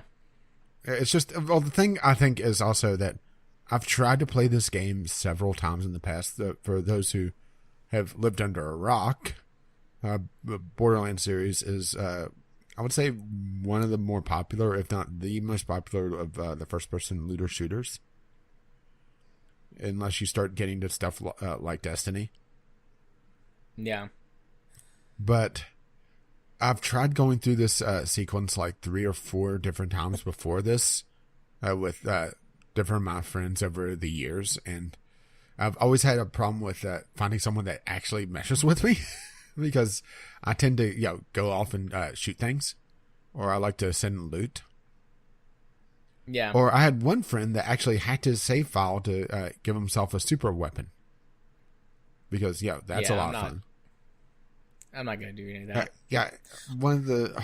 I can't even think of the first boss that you really... Or the first boss level character. But he one-shot it. Is it the dude that had, like, the 2 dogs or whatever? That guy? No, this was after that. Okay. Well, I shouldn't say the first, but the first one that after he made the weapon, because he hacked the save file to make a weapon that physically couldn't work in the game systems. Yeah. And it was just utterly stupid. Just in case anybody doesn't know, I mean, Borderlands is a first-person looter shooter. The original game came out in, 2007? Mm-hmm. 8? Something like that. It originally released on the Xbox 360. And PC, probably PS3, although I'm not 100% sure on that, but probably. And it's a story-based looter shooter. One of the first ones, I think, at least the first one that I can really think of. I mean, there had been other sort of loot-based games before, but when it came to first-person shooters, I can't think of anything before Borderlands. But, there's 4 distinct character classes. It's designed primarily to be played multiplayer with at least one friend. I mean, you can play through the game solo, but it's a lot less fun. I would say it's hardly any fun with how the game is set up for some things. Yeah. It's got a very crude, crass sense of humor, and a very distinct cel-shaded art style, which holds up really well despite which actually was kind of stolen from a animated movie that they saw, and they reworked the entire game to emulate it. Well, that was a good decision on their part, because the art style still really holds up. I mean, the original Borderlands, you're starting to see some cracks in it just because of the age and certain textures and things like that. But, I mean, I went back and checked out Borderlands 2 a little bit as well. Like, I mean, I've played Borderlands 2 off and on fairly recently within the last couple of years, and it still holds up extremely well. Tales from Borderlands looked great, and I assume Borderlands, the pre-sequel, looks really good too. Because they all stick with that art style and sort of upgrade things like the color palette and color depth, and things like resolution that. Of textures. Yeah, texture resolution. But anyways, that's just the gist in case someone has somehow never heard of Borderlands. But you never know. So yeah, you and I played it, and I hope we'll go back and play it some more. I enjoyed. I just wasn't feeling it this last week. It's just I was tired and grumpy to begin with. So, yeah. I think you and I mean, I don't know your previous play experience, but compared to the other people I played Borderlands with in the past, I feel like you and I mesh pretty well. We've got distinct enough combat styles that we don't quite, spend all of our time, running over the top of each other. And I'm just there to have fun, so I don't care if you're like, oh, let's go over here and do something. My combat style is to start yelling and punching things. Yelling and punch things, and I tend to hang back more medium to long range. It's like you're like, punch all the things, and I'm like, yes, I'll snipe this or short range shotguns. Yeah. So, I think, you and I mesh pretty well. I play Brick. Lots of stuff. And I'm playing. Which he's what's his name? Roland. Brick as himself, and you're Roland. Yeah, the soldier class. Yeah, which since I played the second one, I know whose future is a lot brighter. Yeah. Mine too. I've played through Borderlands 1 and 2 all the way to completion, so. And then I guess Tales from Borderlands as well, which has a few references and things in there to the previous games. Yeah, it's a shame about Tales from the Borderlands. We're never going to see what happened. Yeah. Not sure if there's a lot to say here, just because we're not that far into it, and it's also a game that over the years has been talked to death by everyone. Yeah. And that's fine, but it is something we played that I don't think we've ever talked about before. So, I don't really have anything else to add other than I'm looking forward to getting some more time in with you, buddy. Laughing more at you yelling. That was still funny. By the end of the night, that was still funny. Just randomly, look, oh, I'm hurt. Ah! I'm gonna heal up. Ah! Yeah, Brick's special ability, he flips the fuck out. And it gives him a bunch of damage resistance and heals him. Yeah. Yeah, the first boss we encountered pretty much just popped in and punched it in the face until it died. Yeah, you killed like the main boss extremely quickly, and then he had like 2 dogs, sidekick dogs, and I got one of those, and then there were a bunch of like trash mobs in the room. Yeah, I think you were looking for the boss, and it's like, oh yeah, he's dead over there. He's dead already. Yeah, Roland's thing is he drops down a turret that has a little shield in front of it, and most of his abilities modify the turret to make it either more powerful or have effects like healing people in a vicinity of it or regenerating ammo, things like that. So he's kind of a mix of a support class, and then also, I mean, the turret is extremely powerful in combat over time. Yeah, I played the soldier in Borderlands 2, and I had a problem with the turret that after a while it just was terrible. It just got killed far too quickly. And it was never useful in boss fights at all. Yeah, the soldier is my favorite class to play if I'm playing solo. Just because the turret basically gives you, distraction, fire support, back, whatever. I do prefer the turret in Borderlands 2, though, because you throw it. And in Borderlands 1, you just drop it at your feet, wherever you're standing. So initially, I was like trying to throw my turret. I'm like, why is it not going? Oh, they must have changed that between the 2 games. Yeah, and depending on the skills that you had, you could have it where it would stick to the wall or just teleport out real quick instead of being thrown with a lot more range. You also, in Borderlands 2, you can get a second turret, whereas in the first one, the main upgrade is the so you get more guns. More guns! Woo! Well, it's good to that he listened to the engineer. If that don't work, use more gun. So, yeah, I'm good. I don't have anything else to say. If you're good with Borderlands, we can move on. Yeah, I think so. To probably something that you have a lot more to say than me, because this was your first time playing Magicka. I don't like Magicka. Well, Magicka is one of those games that it's very polarizing, and also I never had it be this unstable. I've had stability problems with the past, but I never had it act like this. Yeah, we played it for about 2 hours, and it crashed. Oh God, 8 or 9 times during that time period. It crashed just about every time we loaded into a new level. Someone crashed.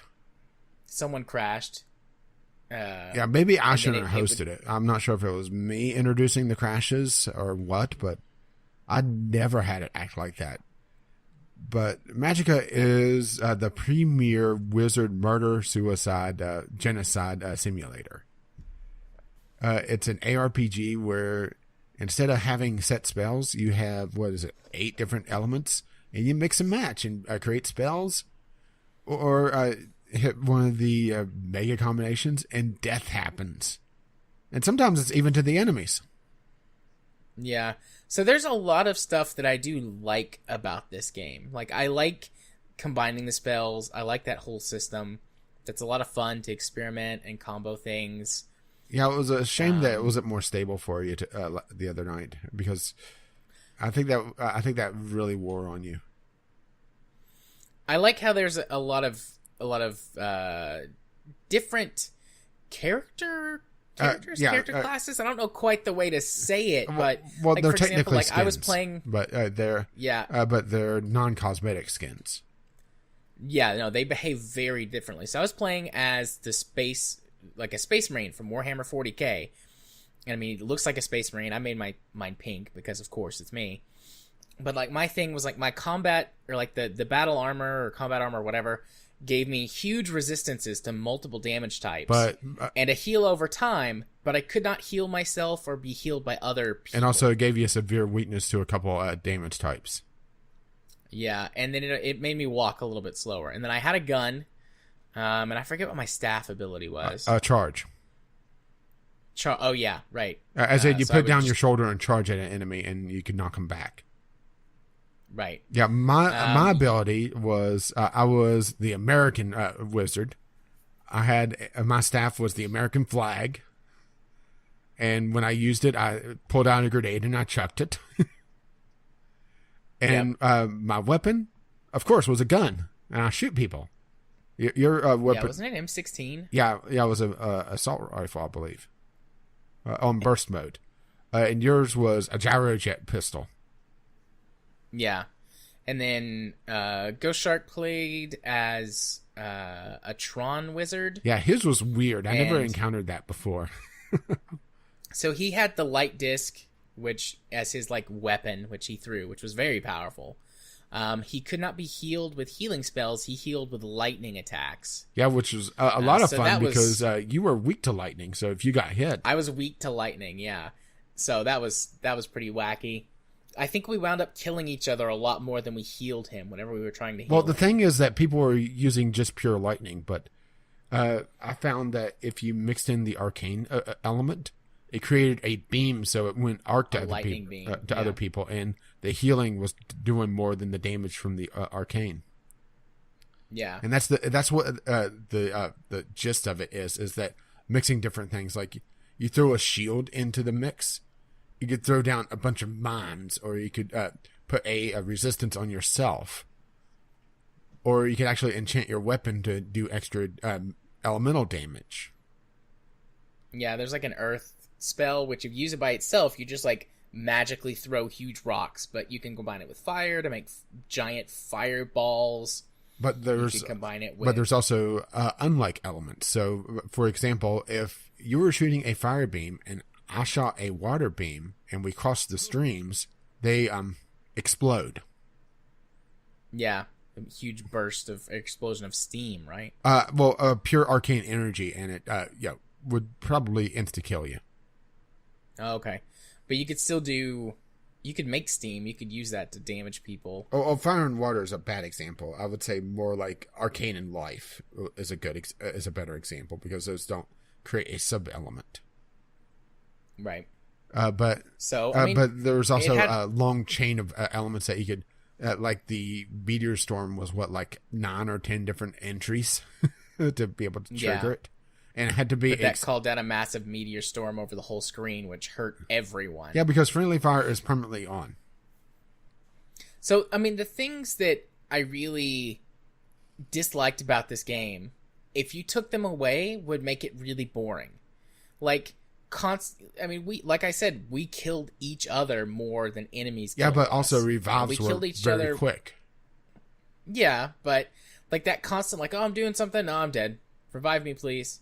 Just like constantly, like the constant chaos on the screen. Like, I don't like that. But if you take it away, then one of the game's most unique and interesting qualities is gone. So it's like this weird catch-22. Well, also a lot of that was I think I was the only one that actually had played the game a fair amount.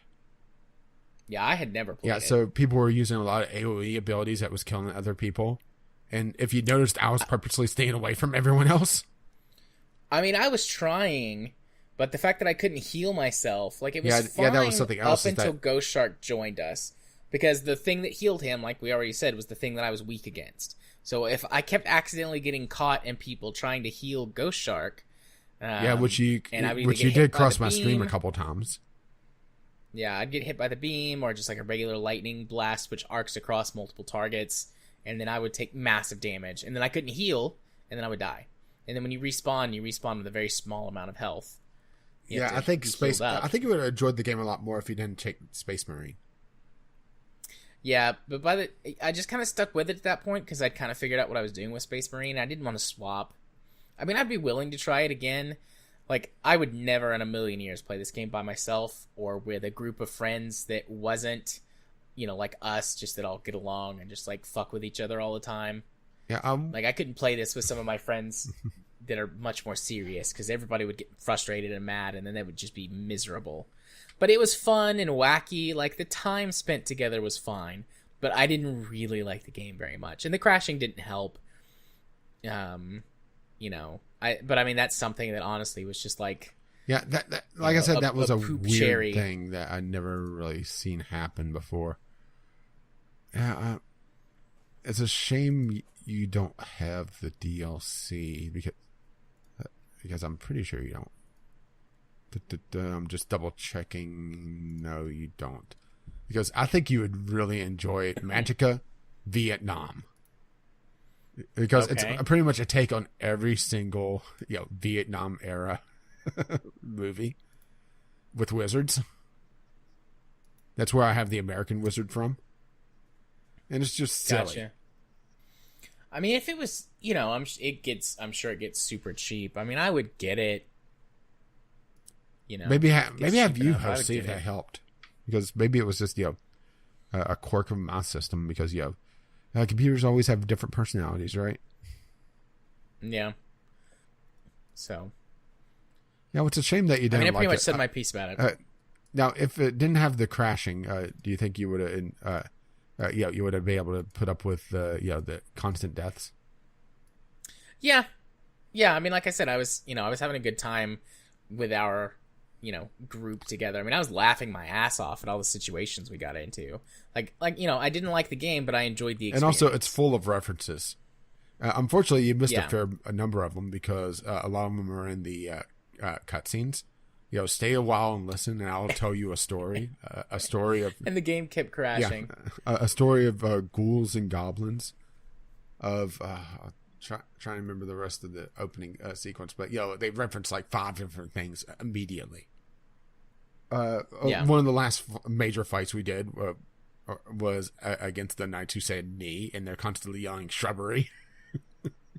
Yeah, which that was a very obvious reference and very funny, but or killing the king, or the king killing the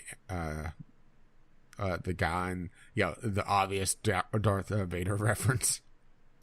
Yeah. Or even before that, the James Bond reference. See, this is the type of reference-heavy game that I don't mind as much as Borderlands, because on its own, it's still funny. It doesn't require you to know exactly what's going on.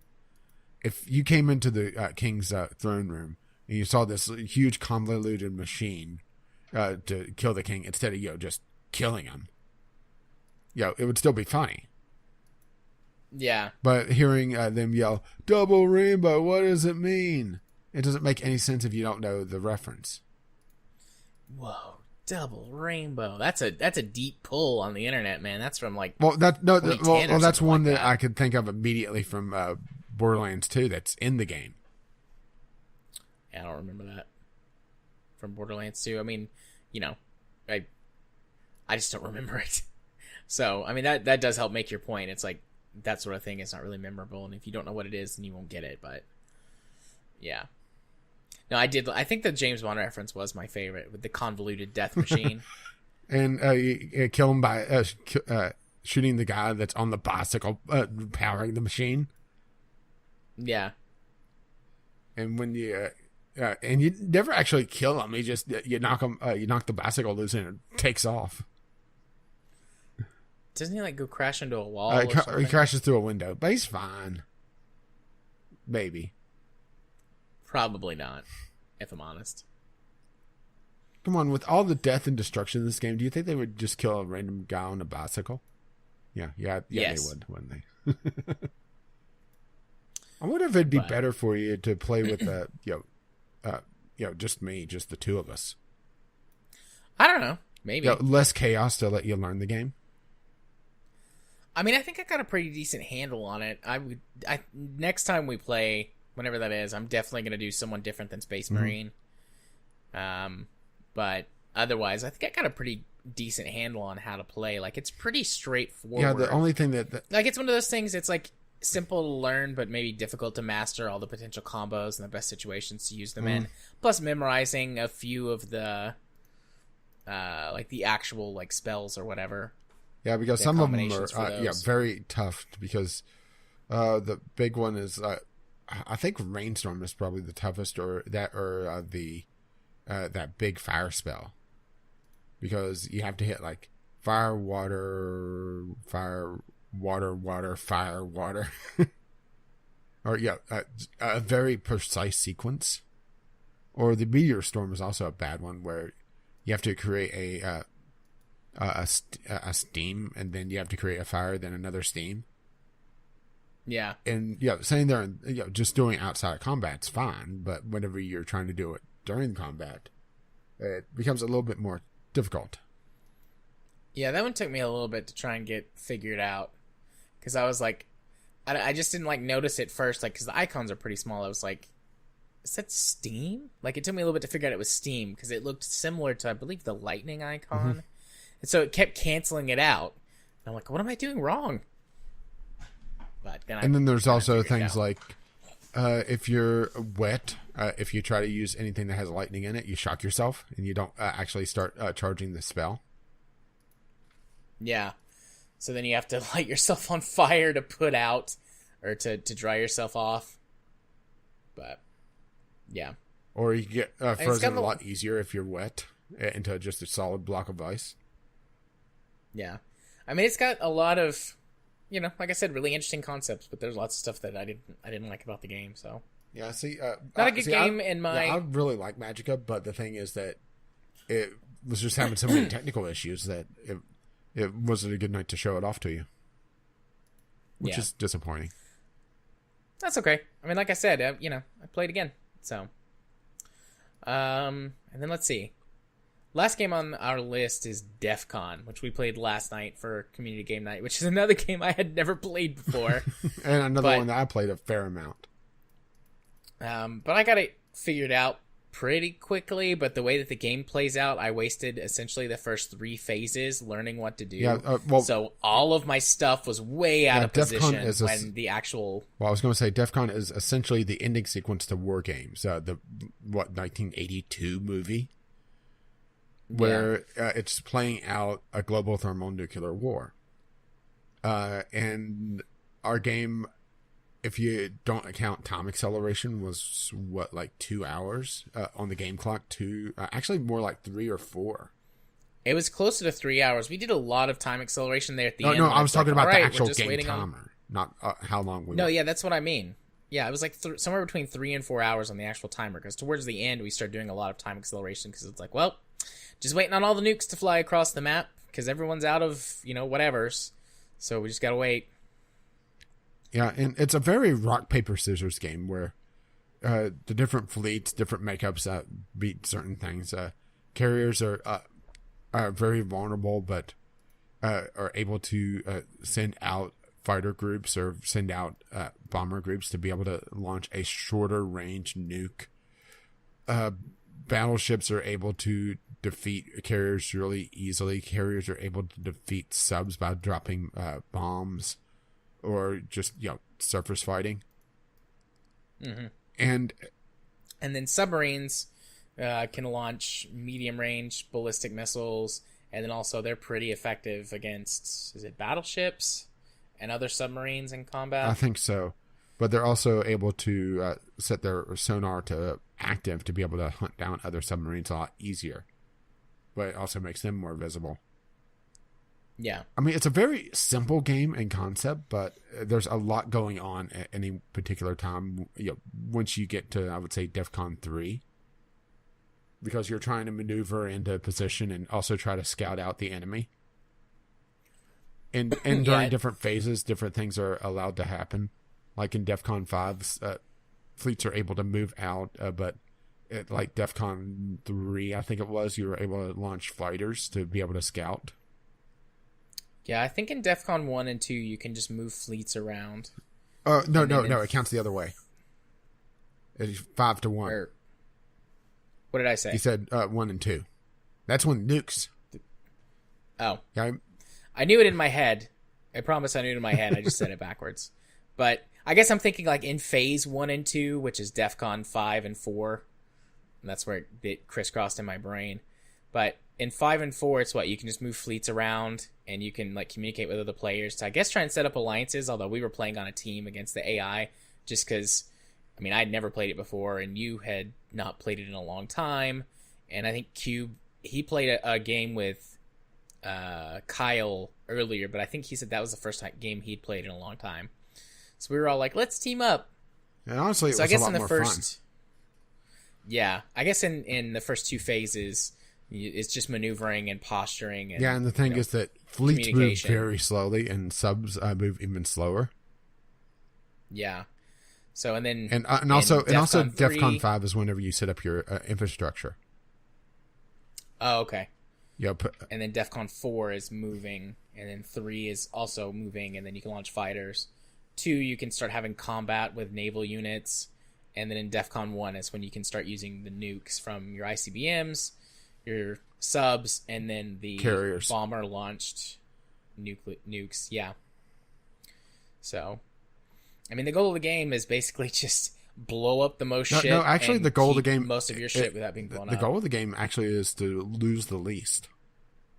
Well, yeah, I mean that's what I was saying. Not necessarily. I mean, enemy stuff. A lot of it is just how much you're able to keep, because I actually won our match mostly because I was pretty much unscathed. Well, I mean, that's what I was saying. Like, part 2 of that I was saying is blow up the most enemy stuff and keep the most of your stuff from being blown up. All right. I was completely untouched until near the end. Like, whichever computer player had all their stuff in Asia, whenever they decided to go buck wild and launch all of their nukes at once, that's the only time I got hit. And I think that was when you got hit the worst. Yeah, but they targeted my infrastructure. So it didn't really count against me. Whenever they launched something at a city, I had enough defenses in place to be able to just swat it down. And also, I had my sub-fleet in range to be able to just start peppering them with nukes myself. So I was able to knock out a couple of their launchers and cost them probably about 10 different nukes. And that's the other thing, is that nukes are a finite resource. So you have to be careful about spending them too haphazardly. Yeah, nothing regenerates. No nukes, no fighters, no bombers, no ships. When they're gone, they're gone. So I made the mistake early on, just because I didn't know what I was doing, of losing a lot of fighters and bombers because I sent them out too far, or would send them on multiple missions, and they ran out of fuel, and then they would crash, and then I couldn't get them back. And then towards the end of the game, I had this problem of like, well, I've got tons of nukes in my air bases and on some of my carriers, but I have but I only had a few bombers, so I kept having to rebase the bombers to utilize the nukes, and that eats up valuable time. And then my sub fleet, because I messed up with didn't realize how slow submarines were. Scrubmarines. And putting a whole fleet of subs makes them, I guess, slower than a standard fleet, or I don't. Yeah, but I didn't quite figure out how the fleet speed works. Yeah, but the thing is that also, if you have something a surface vessel mixed in with a sub, it gives an indication. Oh, there's something there. Yeah. So I did have a couple of fleets that had subs mixed in, but it was mostly I put all the subs by themselves in their own fleet. So, but I mean, I sent it off on a wild goose chase at the beginning, and it was out of position the whole game until the very end. I got it close enough to India to dump all of the nukes on all the cities in India, which I had already nuked with aircraft deployed bombs. So it was kind of a waste, but I was like, I mean, the timer's almost up. If I don't launch, all these nukes are not going to get used. So I turned India into glass. Yeah, there was it you or Cube that I stole a couple targets from just because I was attacking with my subs? Yeah, it was Cube. Because you and he focused a lot on America, and then you hit. Well, I was in Europe, I was in Europe, so my natural targets was either Africa, which was you, so that would have been that would have been a dick move. Actually, impossible for me to do, but still. Western Russia, because Russia is a big ass piece of land. So it's a little hard for me to hit Eastern Russia or Eastern Asia, I should say, or just sail across the sea and hit North America. So I chose North America, and I also softened up Western Russia to be able to do some damage there, and actually did some pretty significant damage at one point. Yeah, I mostly went after East Asia once I kind of got my act together. I wasted most of my ICBMs early on because I didn't quite realize, how the whole system worked. Because it's not like, you can't like target all of them and they all launch at once. They launch sequentially and there's a timer on each launch. So, I mean, you can use multiple sites to ensure that you get a really good saturation to essentially prevent them from being able to shoot everything down. But I didn't do that initially. I'd like, okay, I'll open up this one site and dump 10 nukes, or I think it's 10 in the silos. Dump all 10 like in this region. And then they all got shot down because I didn't realize that. Yeah, at one point... So I wasted a lot of my ICBMs. Yeah, at one point I nearly got nuked, and I thought it was going to get through, so I switched my silos to attack mode and peppered I would say about a third to half my payload of those silos on Western Russia. Yeah, it was a bad day. But on the plus side, Russian winters are going to be a lot colder now. And warmer because of all the radiation. And based on what we know of Japan, Russia's going to get a little wacky. Yay! Which I nuked Japan. I hit Tokyo and another city. I hit a bunch of cities in Asia and then India. I hit every city in India multiple times. I got an achievement for nuking a city that had 0 population left. Which takes dedication, I might add. It does. Well, I mean, you have... How many ICBMs do the subs have? 5? Or not ICBMs, but MRBMs. I think it's 6. It's 5 each. It's 6? Well, you 5 can or get 6. You get 6 ships in a fleet, and I launched all of those nukes at the 4 cities in India. So that's either 30 or 36 nukes Sheesh. that I launched at 4 cities. Fuck these cities in particular. Yeah, fuck you guys in particular. So I think we're playing it again next Monday. That's the plan.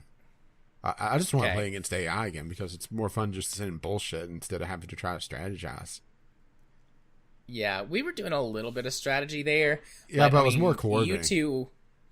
You two overwhelmed America, and I don't know if I just got lucky or if I did good enough to keep the computer in Asia from doing much until the very end. Well, I think I was playing passively, and also the one in Southeast Asia, because Asia was divided into 2, essentially North and South. It had most of its silos over in China, essentially. So it left a good chunk of the land pretty much undetected because silos, they swap between a defensive mode and an attack mode. When they're not launching nukes, they're attempting to shoot down any aircraft that's in their airspace. So because of that, whenever you were attacking India, there was going to be a very limited defense there because there was likely only one silo there. Yeah, and Cube and I worked together to take out the one silo that was in India. Yeah, and I also did a screw up because I thought I could send my sub fleet essentially through the Arctic to get over to near Alaska to be able to attack the eastern part of Russia and down into China. But I hit an invisible wall, and the sub fleet moved so slowly that that was pretty much that's as far as I'm going to go. I'm not going to be able to get around this. Yeah, I initially sent my sub fleet. I was sending them towards the Indian Ocean, and then I turned them around and headed them towards North America.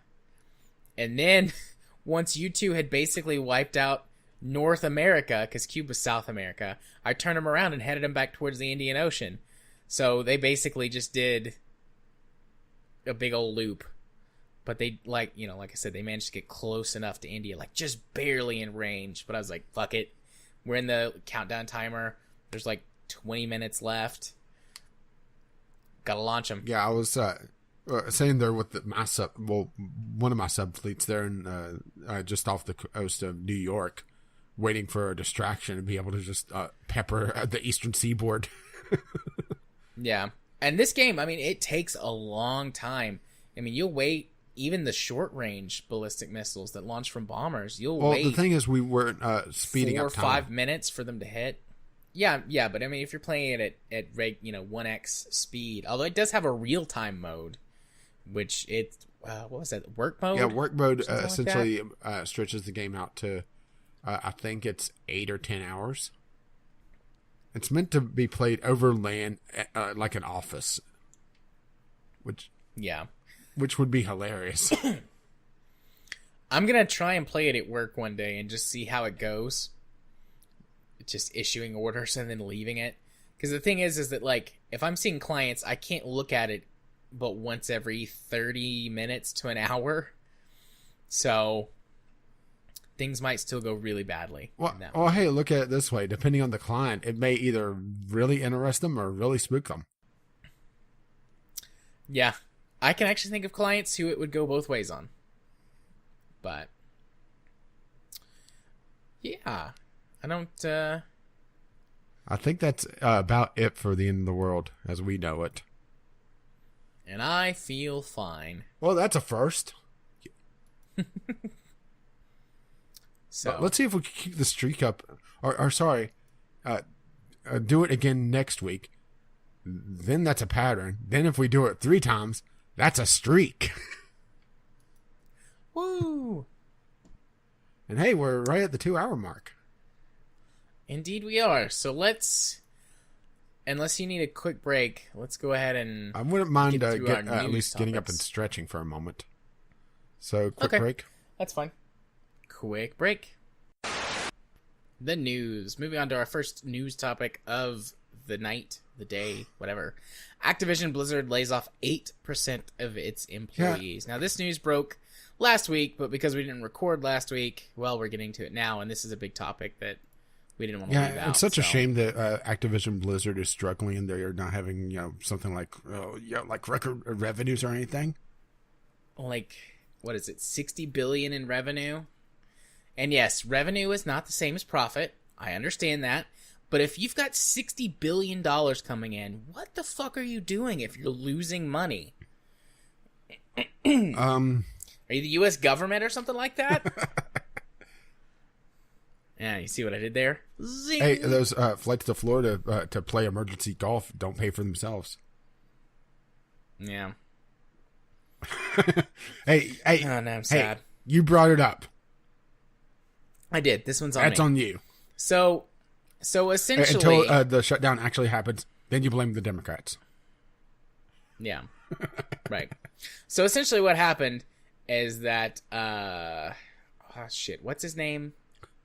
The person who actually made the announcement, the CEO? Kotick? Bobby Kotick. Oh. I always screw up his... Kotick. I'm not sure how you say his name. I remember from Jim Sterling's Jimquisition, he said Bobby Kotick. So yeah, but then again, are you going to trust Jim Sterling's pronunciation? Whatever. Bobby. Good old Bobby. I'm not sure if you can use Activision good. Blizzard CEO Bobby. Came out, and basically, I'm just going to summarize up everything. We're doing great, or no. We're having lots of sales, we're bringing in lots of money, our revenue is up, but we're failing to meet expectations. We need to sort of trim the fat to make sure that we continue to bump up our profits in the coming year. So even though we're bringing in loads of cash, a bunch of you are losing your jobs. Bye. Yeah, and they hit the esports department pretty hard, and Blizzard is pretty much pulled out of esports with the exception of StarCraft now. Even Overwatch? Overwatch, they haven't pulled out completely, but I'm pretty sure the Overwatch League hasn't performed like they originally hoped. Let's see. Overwatch League viewership. Let's see what they're actually pulling in this. Well, let's just put it this way. Top story. Overwatch League fans escorted from Blizzard Arena after accusations of harassment. Oh, good. So I'm not seeing any numbers on this. So let's see stats. Reports 10.8 viewers on the Overwatch League finals. That was 6 months ago. So that's not bad. That's not bad at all, really. yeah, But is that all the viewers though? don't know. But I mean, back on topic. This whole thing is just so frustrating. Like, they're bringing in record numbers, bringing in tons and tons of cash, tons of revenue. It's quoted here in the article from TechRaptor. Where is it? Bobby Kotick reports that the company once again, and this is the quote, once again achieved record results for 2018. Thanks to the success, they're increasing dividends to stockholders by 9%. But even with success, the company failed to reach their expectations. So, it just makes me so mad. The fact that capitalism sucks. That, and also, the workers need to unionize, because we see this cycle year after year after year. As a matter of fact, I'm expecting to see another major layoff before the end of the year, just because this one's happened so early. Where, they're not meeting expectations. Maybe a game didn't sell quite as well as it should have. Who knows? Maybe it'll be Anthem. It's tough to tell right now. Yeah, but would not be a huge surprise if it was. But, didn't meet expectations, so let's shut down the company.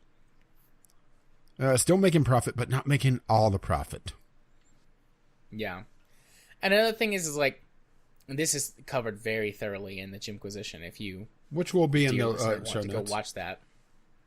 But essentially, they have had explosive year-on-year growth for the last several years that's just not sustainable long-term. Like, yes, you can have great years or even great periods, but everything sort of levels off and comes back down. There are booms and busts in any industry, in any market.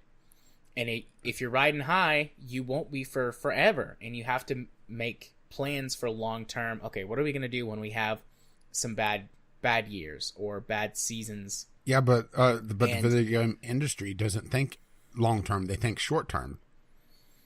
I mean, most businesses, particularly in the United States and several other extremely capitalistic countries that don't have lots of regulation and things like that, regulations tend to have these problems. We should get rid of it. Right. I mean, there's lots of problems with that in my industry, in the mental health field. Always trying to figure out how can we squeeze the most money possible out of insurance companies and out of people while providing the least amount of care as possible. And we're constantly fighting that at my clinic. Like, look, we get it. You want to make money. The way to make money is to hire more people to actually do these jobs instead of trying to squeeze so much labor out of all the rest of us. But that's another discussion for another time. Before long, you're going to need therapists for the therapists. But seeing this sort of play out on a much larger scale, with what to me is unfathomable amounts of money, $60 billion, I can't even picture that in my head, as a thing. Well, see, it starts with a 6, then a 0, then a B. Right, but I mean, I think you know what I mean. It's like, $1 million is a lot of money. A skit that Penn and Teller had on Bullshit, where they talked about large numbers, where after a certain point, our brains just can't comprehend that number. Right. You have the concept of 1, you have the concept of 2, you have the concept of 5. But once you get past, 10, you start grouping things together. 50, that's a bigger group. You're not thinking about the individuals. So whenever there's a talk of billions and trillions of dollars, they're just words at that point. Yeah. And to some extent you can quantify some of it. $1 million is to me a shitload of money. But $1 million is a really nice big house or something like that. I can kind of quantify that. But when you get up into the tens, hundreds of millions, billions, it's I have no, tangible comparison to that. They're just numbers on a scoreboard, basically. That makes, in concept it makes sense, but trying to put it into perspective is practically impossible for someone in my position. So these huge numbers they're throwing around, it's you don't need to lay off 8% of your workforce, which worked out to be about 800 people across all of Activision Blizzard's properties, because they're more than just you think of Activision Blizzard, you think of the two main companies, but they also own quite a few other smaller studios and other things. It says on here, Activision, Blizzard, King, and High Moon were the ones that mentioned, but they have more than that they own or have a controlling share in or something like that. So, it's a lot of employees. They had nearly 10,000 employees across all of their entities. Well, no, So, Activision Blizzard had 9,600 employees in 2018. So about 800 people will be looking for new jobs. And then there's the Twitter tag, Activision Blizzard layoffs, and people trying to snatch up all the talent. And then the cycle repeats all over. What is the turnover rate? Like 5 to 6 years on average before programmers and the art people just are tossed aside and a new group is brought in. I know it's an absurdly low number for the industry compared to other entertainment industries. You don't hear about massive layoffs like this in other media industries at such a regular interval. It never happens like this. I have read reports and seen things that some people say every 2 to 3 years, and then some people say that the cycle is a bit longer, 5-6 years. You don't find a lot of career people who have been at one company typically if you for do, they're the executives. 10, 15, 20 years. Yeah.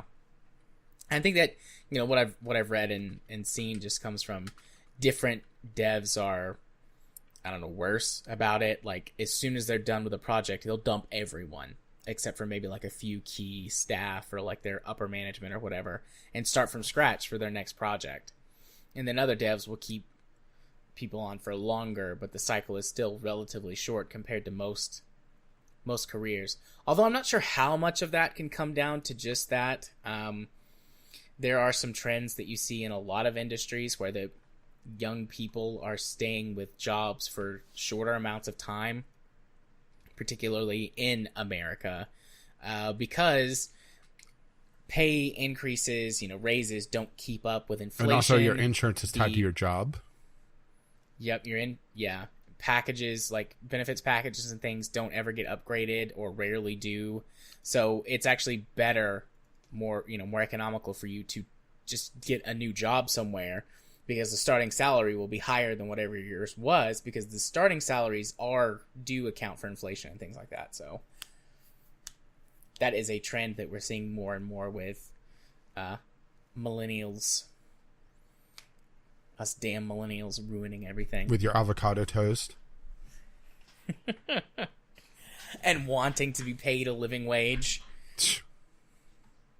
I know. Fuck us, right? Well, you've been trying. So, yeah. I'm not sure how much of that comes down to the gaming industry, but you're right. They do have a much higher turnover than I've seen in any other industry in terms of layover and stuff. Well, and part of it is that, it's... the job market is just absolutely huge for it. Kids go into gaming and, it's like, oh, I want to create the next, great game. And they get into these companies and are just crushed.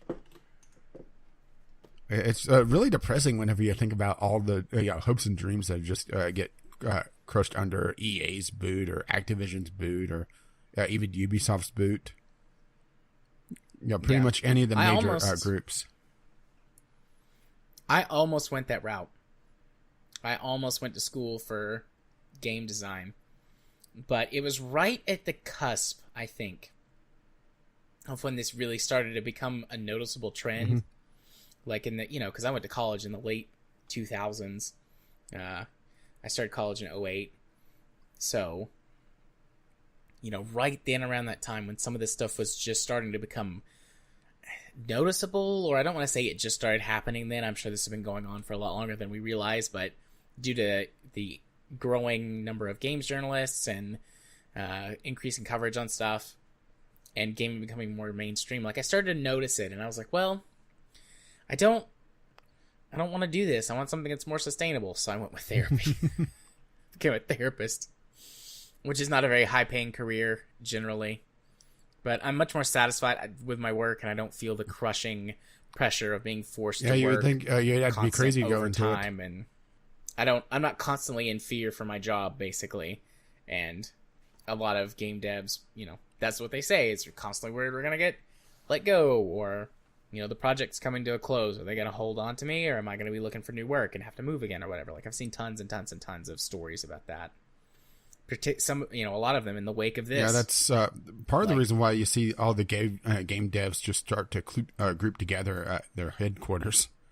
Yeah, there's a couple in Austin, Texas. There's, of course, San Francisco, which I never understood why they chose there. Because that's like the worst place possible for land values. But hey, avocado toast for days. Oh, yeah. I mean, at some point, too, there might have been some incentives or something that prompted them to go there, or business reasons that made more sense. But nowadays, I don't know why you wouldn't just find, go to Tennessee or Alabama or Georgia or something and buy some land there. It's real cheap. Oh, yeah, it's real cheap here as well. As long as you don't mind some mine contamination. Well, most of Tennessee's power is extremely cheap, being provided by TVA. We have a lot of hydroelectric and nuclear power in the state. Cheap, relatively cheap energy. I don't know why there's not more game devs in Tennessee, but that's a discussion for another time, I guess. Ooh, that would be a fun side topic. What game developers or studios or something are or have been present in your state? I'm pretty sure it's just the little indie studios at most for me. Yeah, possibly. You never know, though. I'm doing a quick Google right now. Well, there's the Game Dev Expo, so yeah, there is something, but it's on the border between West Virginia, Ohio, and Kentucky. So I have a feeling it's more not for my state. Yeah, my state has absolutely nothing that I can find. There's a couple random ones here or there, and that's about it. But yeah, that's about what I expected. Hey, here's an article about Fallout 76 partnering with West Virginia to promote tourism. Hey, there's a segue. Nice. Yeah, let's go ahead. I don't know how much more I have to say about this really, other than it sucks and they sucks. So fuck them. Fuck Activision Blizzard. And speaking of fucking things, fuck Bethesda. Did you really think we were not going to have Fallout 76? This is a story that's kind of just making the rounds now that happened a couple weeks ago. I hadn't seen anything about it, at least. Had you? No, I hadn't. We found this right before we started recording.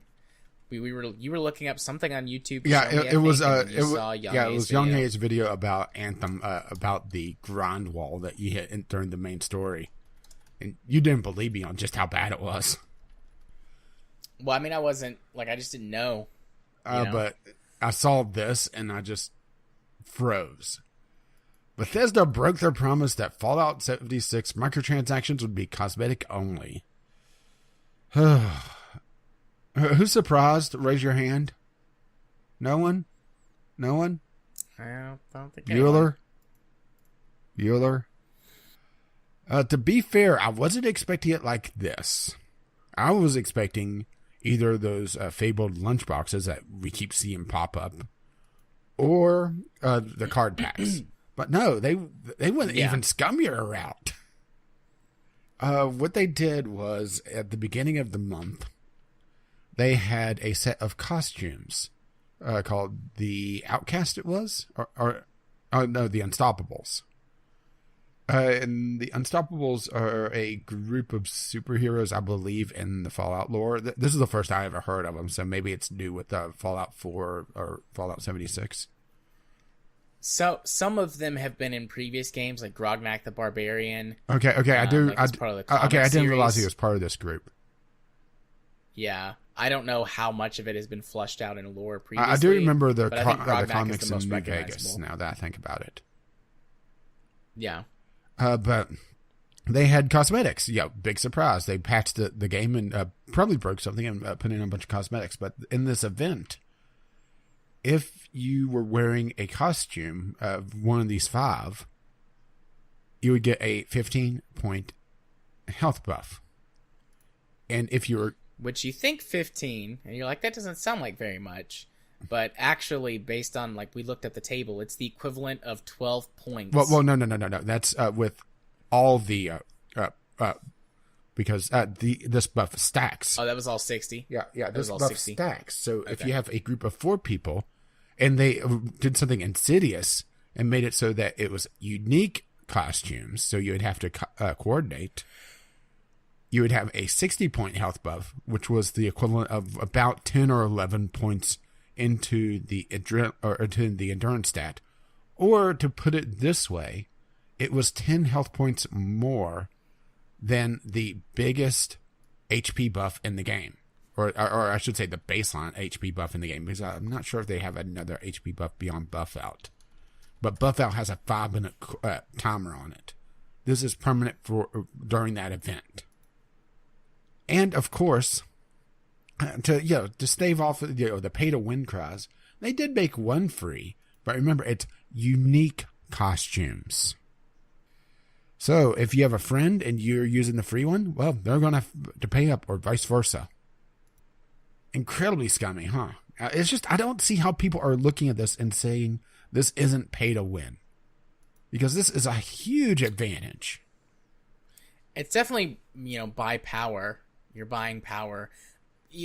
An argument, I didn't see this made anywhere, but I'm sure somebody made this argument. It's like, well, the biggest focus of Fallout 76 is PvE. Yeah, but so it's PvP. It's not like you're using it against other players. You can avoid PvP. Like, I'm sure that argument was made somewhere.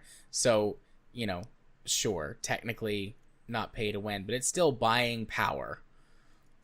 Yeah, and which is still and scummy think about and this. shitty.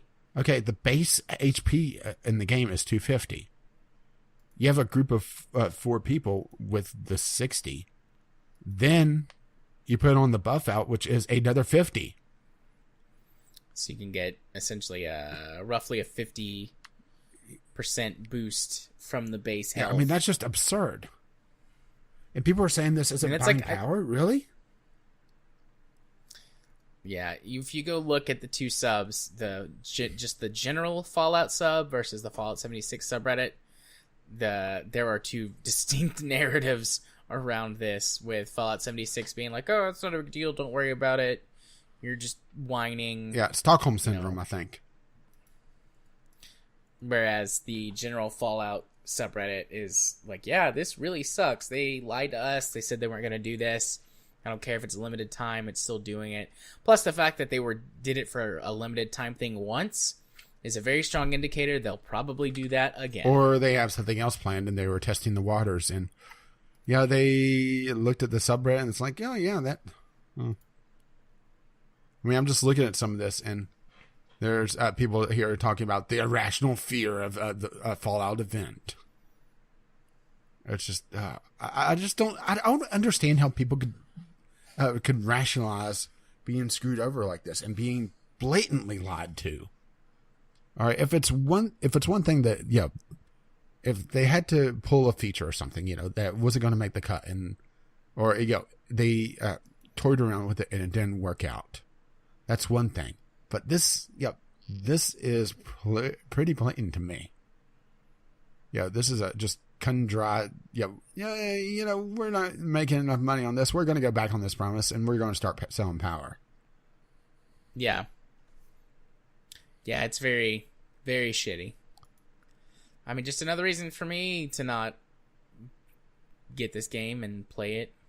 I mean, again, if it became free, I'd check it out just for sort of pure curiosity. I'm interested in what they did with the map, but that's it. I mean, let's put it this way. This isn't on the docket, but a few weeks ago, there was an event that bugged out and was teleporting people into one of the locked vaults that people think is going to be future DLC. Which, you want to bet that's going to be paid DLC now? Oh yeah, almost certainly. And there was people begging not to get banned for it. Because the big thing is that if they catch you in a place that you're supposed to be, suddenly your save file is corrupt. And I mean, it's just, they're just such bullshit artists. It's just amazing that people are actually defending Bethesda in this. That's what really shocks me most about this. Not the fact that Bethesda lied, because Bethesda lies so much that they should get into politics. They underdeliver so much they should be in politics. But yeah, that checks out. I mean, it makes me not want to touch another Bethesda product. Yeah, I'm still...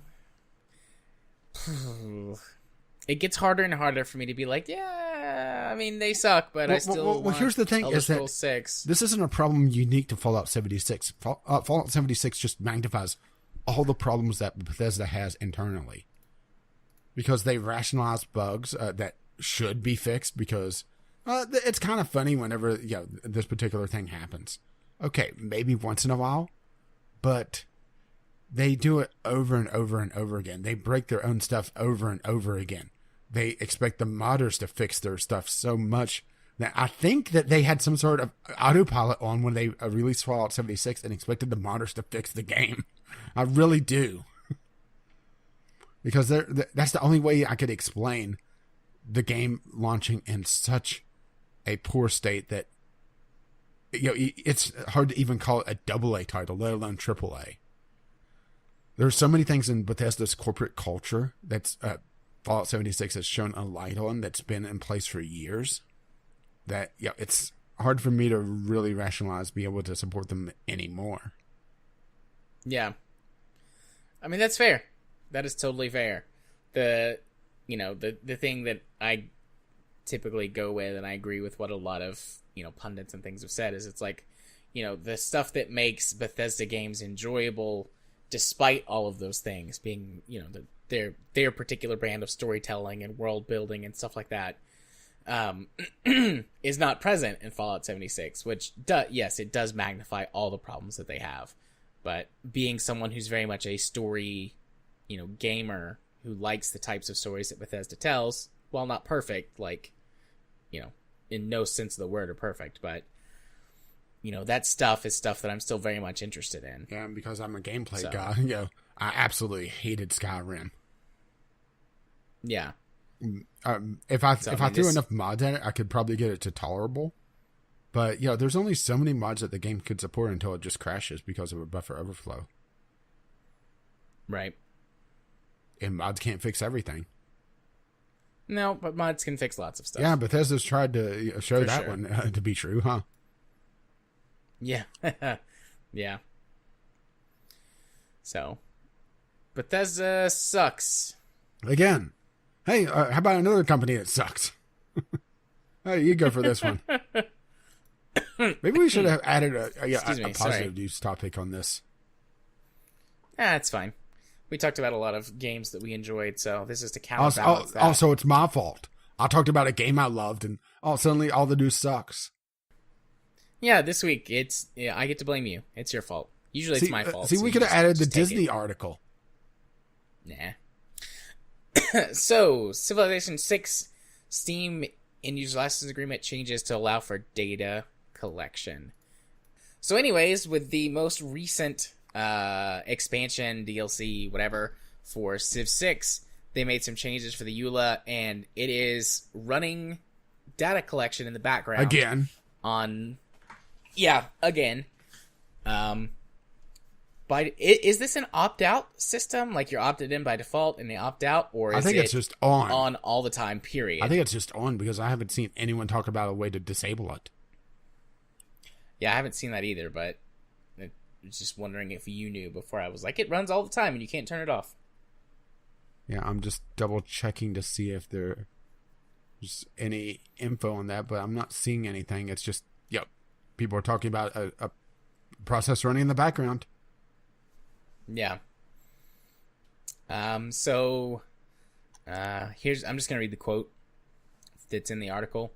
It says, the information we collect may include, so does include, personal information such as your first and or last name, email address, phone number, photo, mailing address, geolocation, payment information, reads the new EULA. In addition, we may collect your age, gender, date of birth, zip code, hardware configuration, console ID, software products played, survey data, purchases, IP address, a small stool sample, and the systems you have to play on. We may combine the information with your personal information and across other computers or devices that you may use.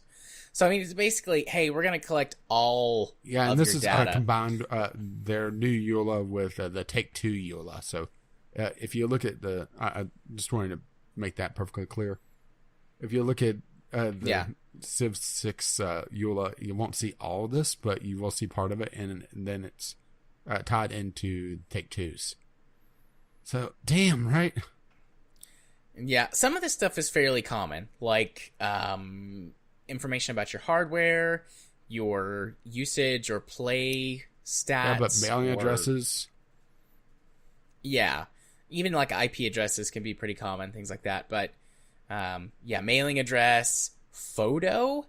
Photo is kind of vague. Like, what does that mean? Does that mean it's going to essentially do what your phone says, and it's like, oh, have access to the photos on your phone? Or is this like a camera type thing? Like, some of that definitely needs to be explained in more detail. I can't do that. That would be too transparent. So, I don't know why. I don't know for sure why. My theory is data collection to sell. Yeah, well, that was my first one. Another avenue to get your data. Say that again. Sorry. It was either that or piracy for me. Them trying to collect information and compare it against their database of known sales.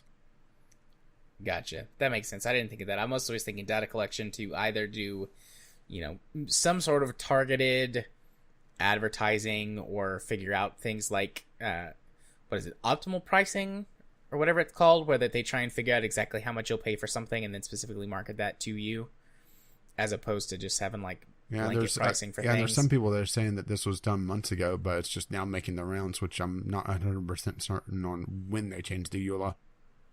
But the fact that this is a thing, right?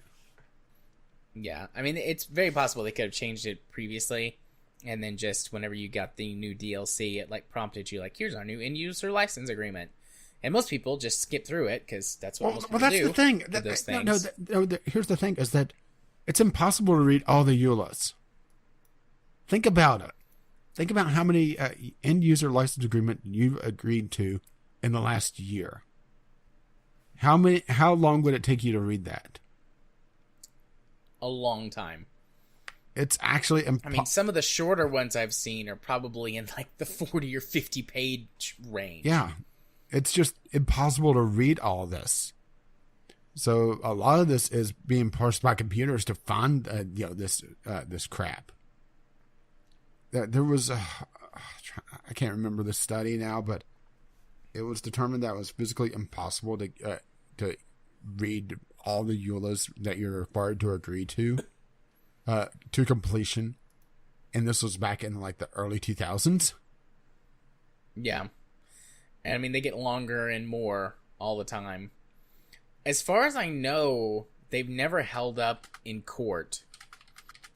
And I know there have been several cases that have said you can't actually use a EULA to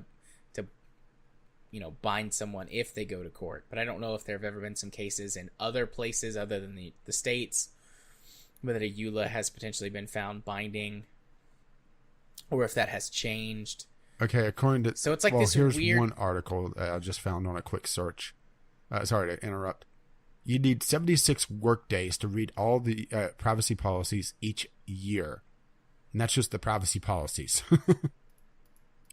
Yeah, that's too many. And that's a work day, so, 9 to 5. Yeah. It's just absurd, the amount of legal stuff that you have to jump through, and then they try to screw you over. Yeah. The one thing that I like about mobile, whenever you're doing something on mobile, is the EULAs, while as long, they're still required to too long didn't read as well. Yeah, they have to. There's usually summaries in those, like, such and such app wants to do this or that. Will you allow it? And then you can read through that and see what it's supposed to do, and either yes or no. And there have been many apps that nowhere it's mentioned anywhere that they're, used for extensive monitoring. When you go to install it, it's like, this app wants access to your camera and pictures and microphone and files and, you know, blah, blah, blah, blah, blah. And I'm like, sweet baby Jesus, no. I don't want to try out this free game that much. Well, to be fair, looking at the store page, I don't want to try out this free game that much. Fair play. I'm still sitting on like $25 or $26 worth of store credit, and I haven't found a damn thing I want to spend it on. It's sad that, yeah, just the state of the Play Store. So much junk. Yeah, I think I've got $2 or something like that right now. But I mean, I'll get audiobooks and rent movies and stuff with all that free credit that I get. I very rarely actually spend it on a game or anything anymore. But yeah, anything else to talk about here? Because, you know, this is just... I can't believe they tried this again after Red Shell blew up on them. That's the thing. I mean, this was one of the companies that got hit hard by Red Shell. And let's try to sneak it in again. Makes you wonder just why, right? You know, why do you want to know all of this information? Yeah. I mean, you know, I think we probably have figured it out. I can't think of any other reason why they need that much information.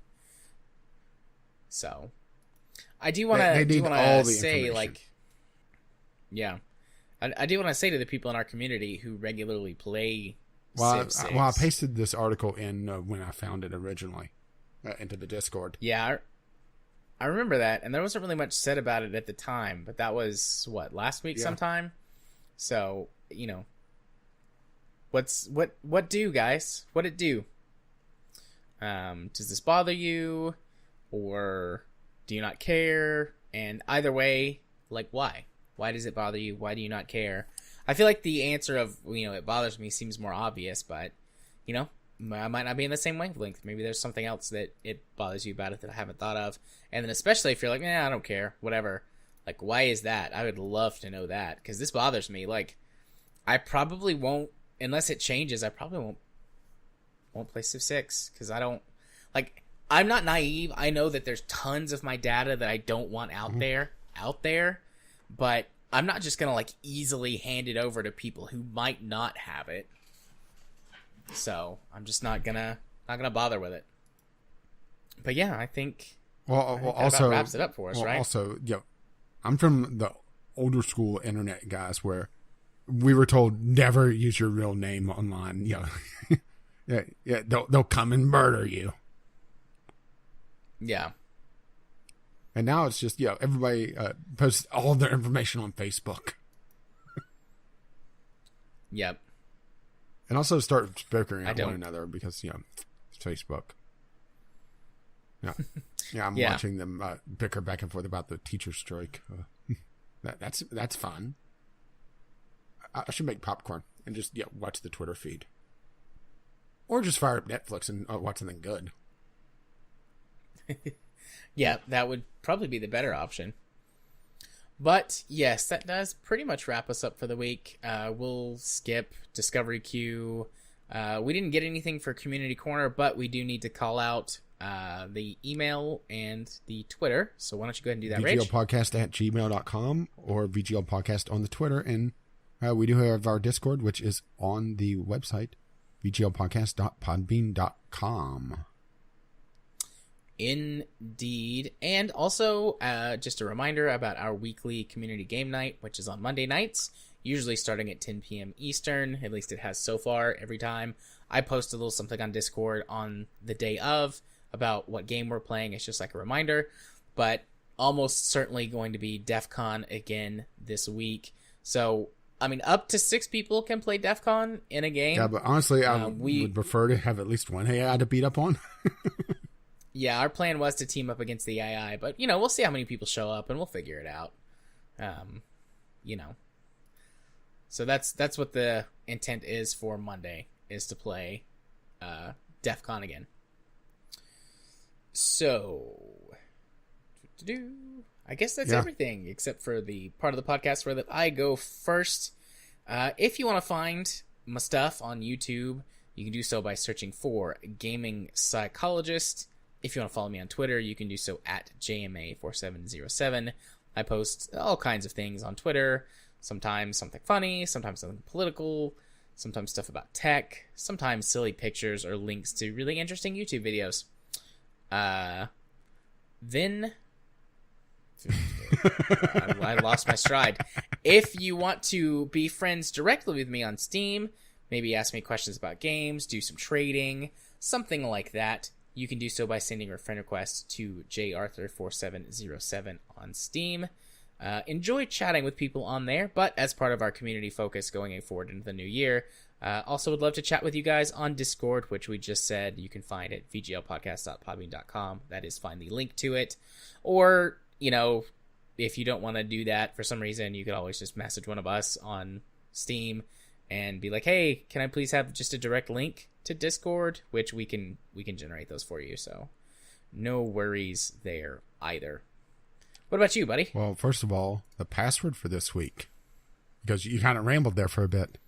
The password for this week is Ichigo Ichie, which it's a 4-character idiom that translates into every meeting is an occasion that only happens once and should be treasured.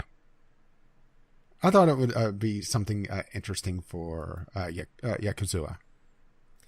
That is very, very interesting. Very nice. Something that should be treasured because it only happens once. Right? Yeah. Oh. I could hear that smile. I am smiling. You know me. Unfortunately. So for me, well, YouTube is stalled because I just had a bout of insomnia for the last several days, so my sleep cycle has been just wonked. And I've been too tired to really be able to focus, especially with what's going down in RimWorld, because shit is going down. So I wanted to record that when I was more awake, so I didn't want to risk it. So I decided to hold off on that, miss today, and restart again on Friday. I was originally planning on doing Sherlock Holmes as an additional series that just didn't want to record right. Everything just was so blocky whenever I was talking to someone. It was just horrendous looking. And every single setting, I couldn't find something that worked right. But yeah, YouTube should have more content on there by Friday, and who knows, maybe eventually I'll get reaccredited on Keymailer and I could start up the Sunday Sampler again and actually have something, somewhat regular. Or depending on how YouTube is going, maybe I'll just shut down the YouTube channel and fire Twitch again because YouTube is doing stupid things again. Ugh. Yeah, I have a rant brewing on that one. You'll probably enjoy it, Jared. Sweet. But if you was to catch me ever on Twitch whenever I eventually have to jump ship, you could do so twitch.tv/caffeine_rage, or if you was to catch me on the Twitter, because I don't have exactly a set schedule because it's been several weeks since it's probably been about a month since I've done Twitch. You can find me Gaming with CR on the Twitter. I think my last big tweet was me tweeting Robin Williams photoshopped as the genie in the upcoming live-action Aladdin. It made me both happy and sad at the same time, Yeah. That makes sense. Yeah, it's a shame that we lost Robin Williams. Can we have him back, please? Yes. Yes, please. And also, yes, please. Since we just did the email, we'll do it again just for old time's sake. VGLpodcast@gmail.com with your letters, voicemails, gaming-related topics, or just tweet them to us, VGL Podcast. Our lovely, lovely patrons have helped pay for this absolute madness, and you can find out more at patreon.com/VGL Podcast, which our patrons also pay for our website, VGLpodcast.podbean.com, which has the show notes, links to all our media, links to Discord, as well as, the RSS feed, because, that's kind of the thing for it. Or you can go to iTunes, Google Play, or where other good podcasts can be found, and you can find us there. Our intro and outro music is On the Ground by Kevin McLeod, and you can find his work at Computech.com. And as always, as his lovely music starts to roll across my voice. Bye-bye now. see ya.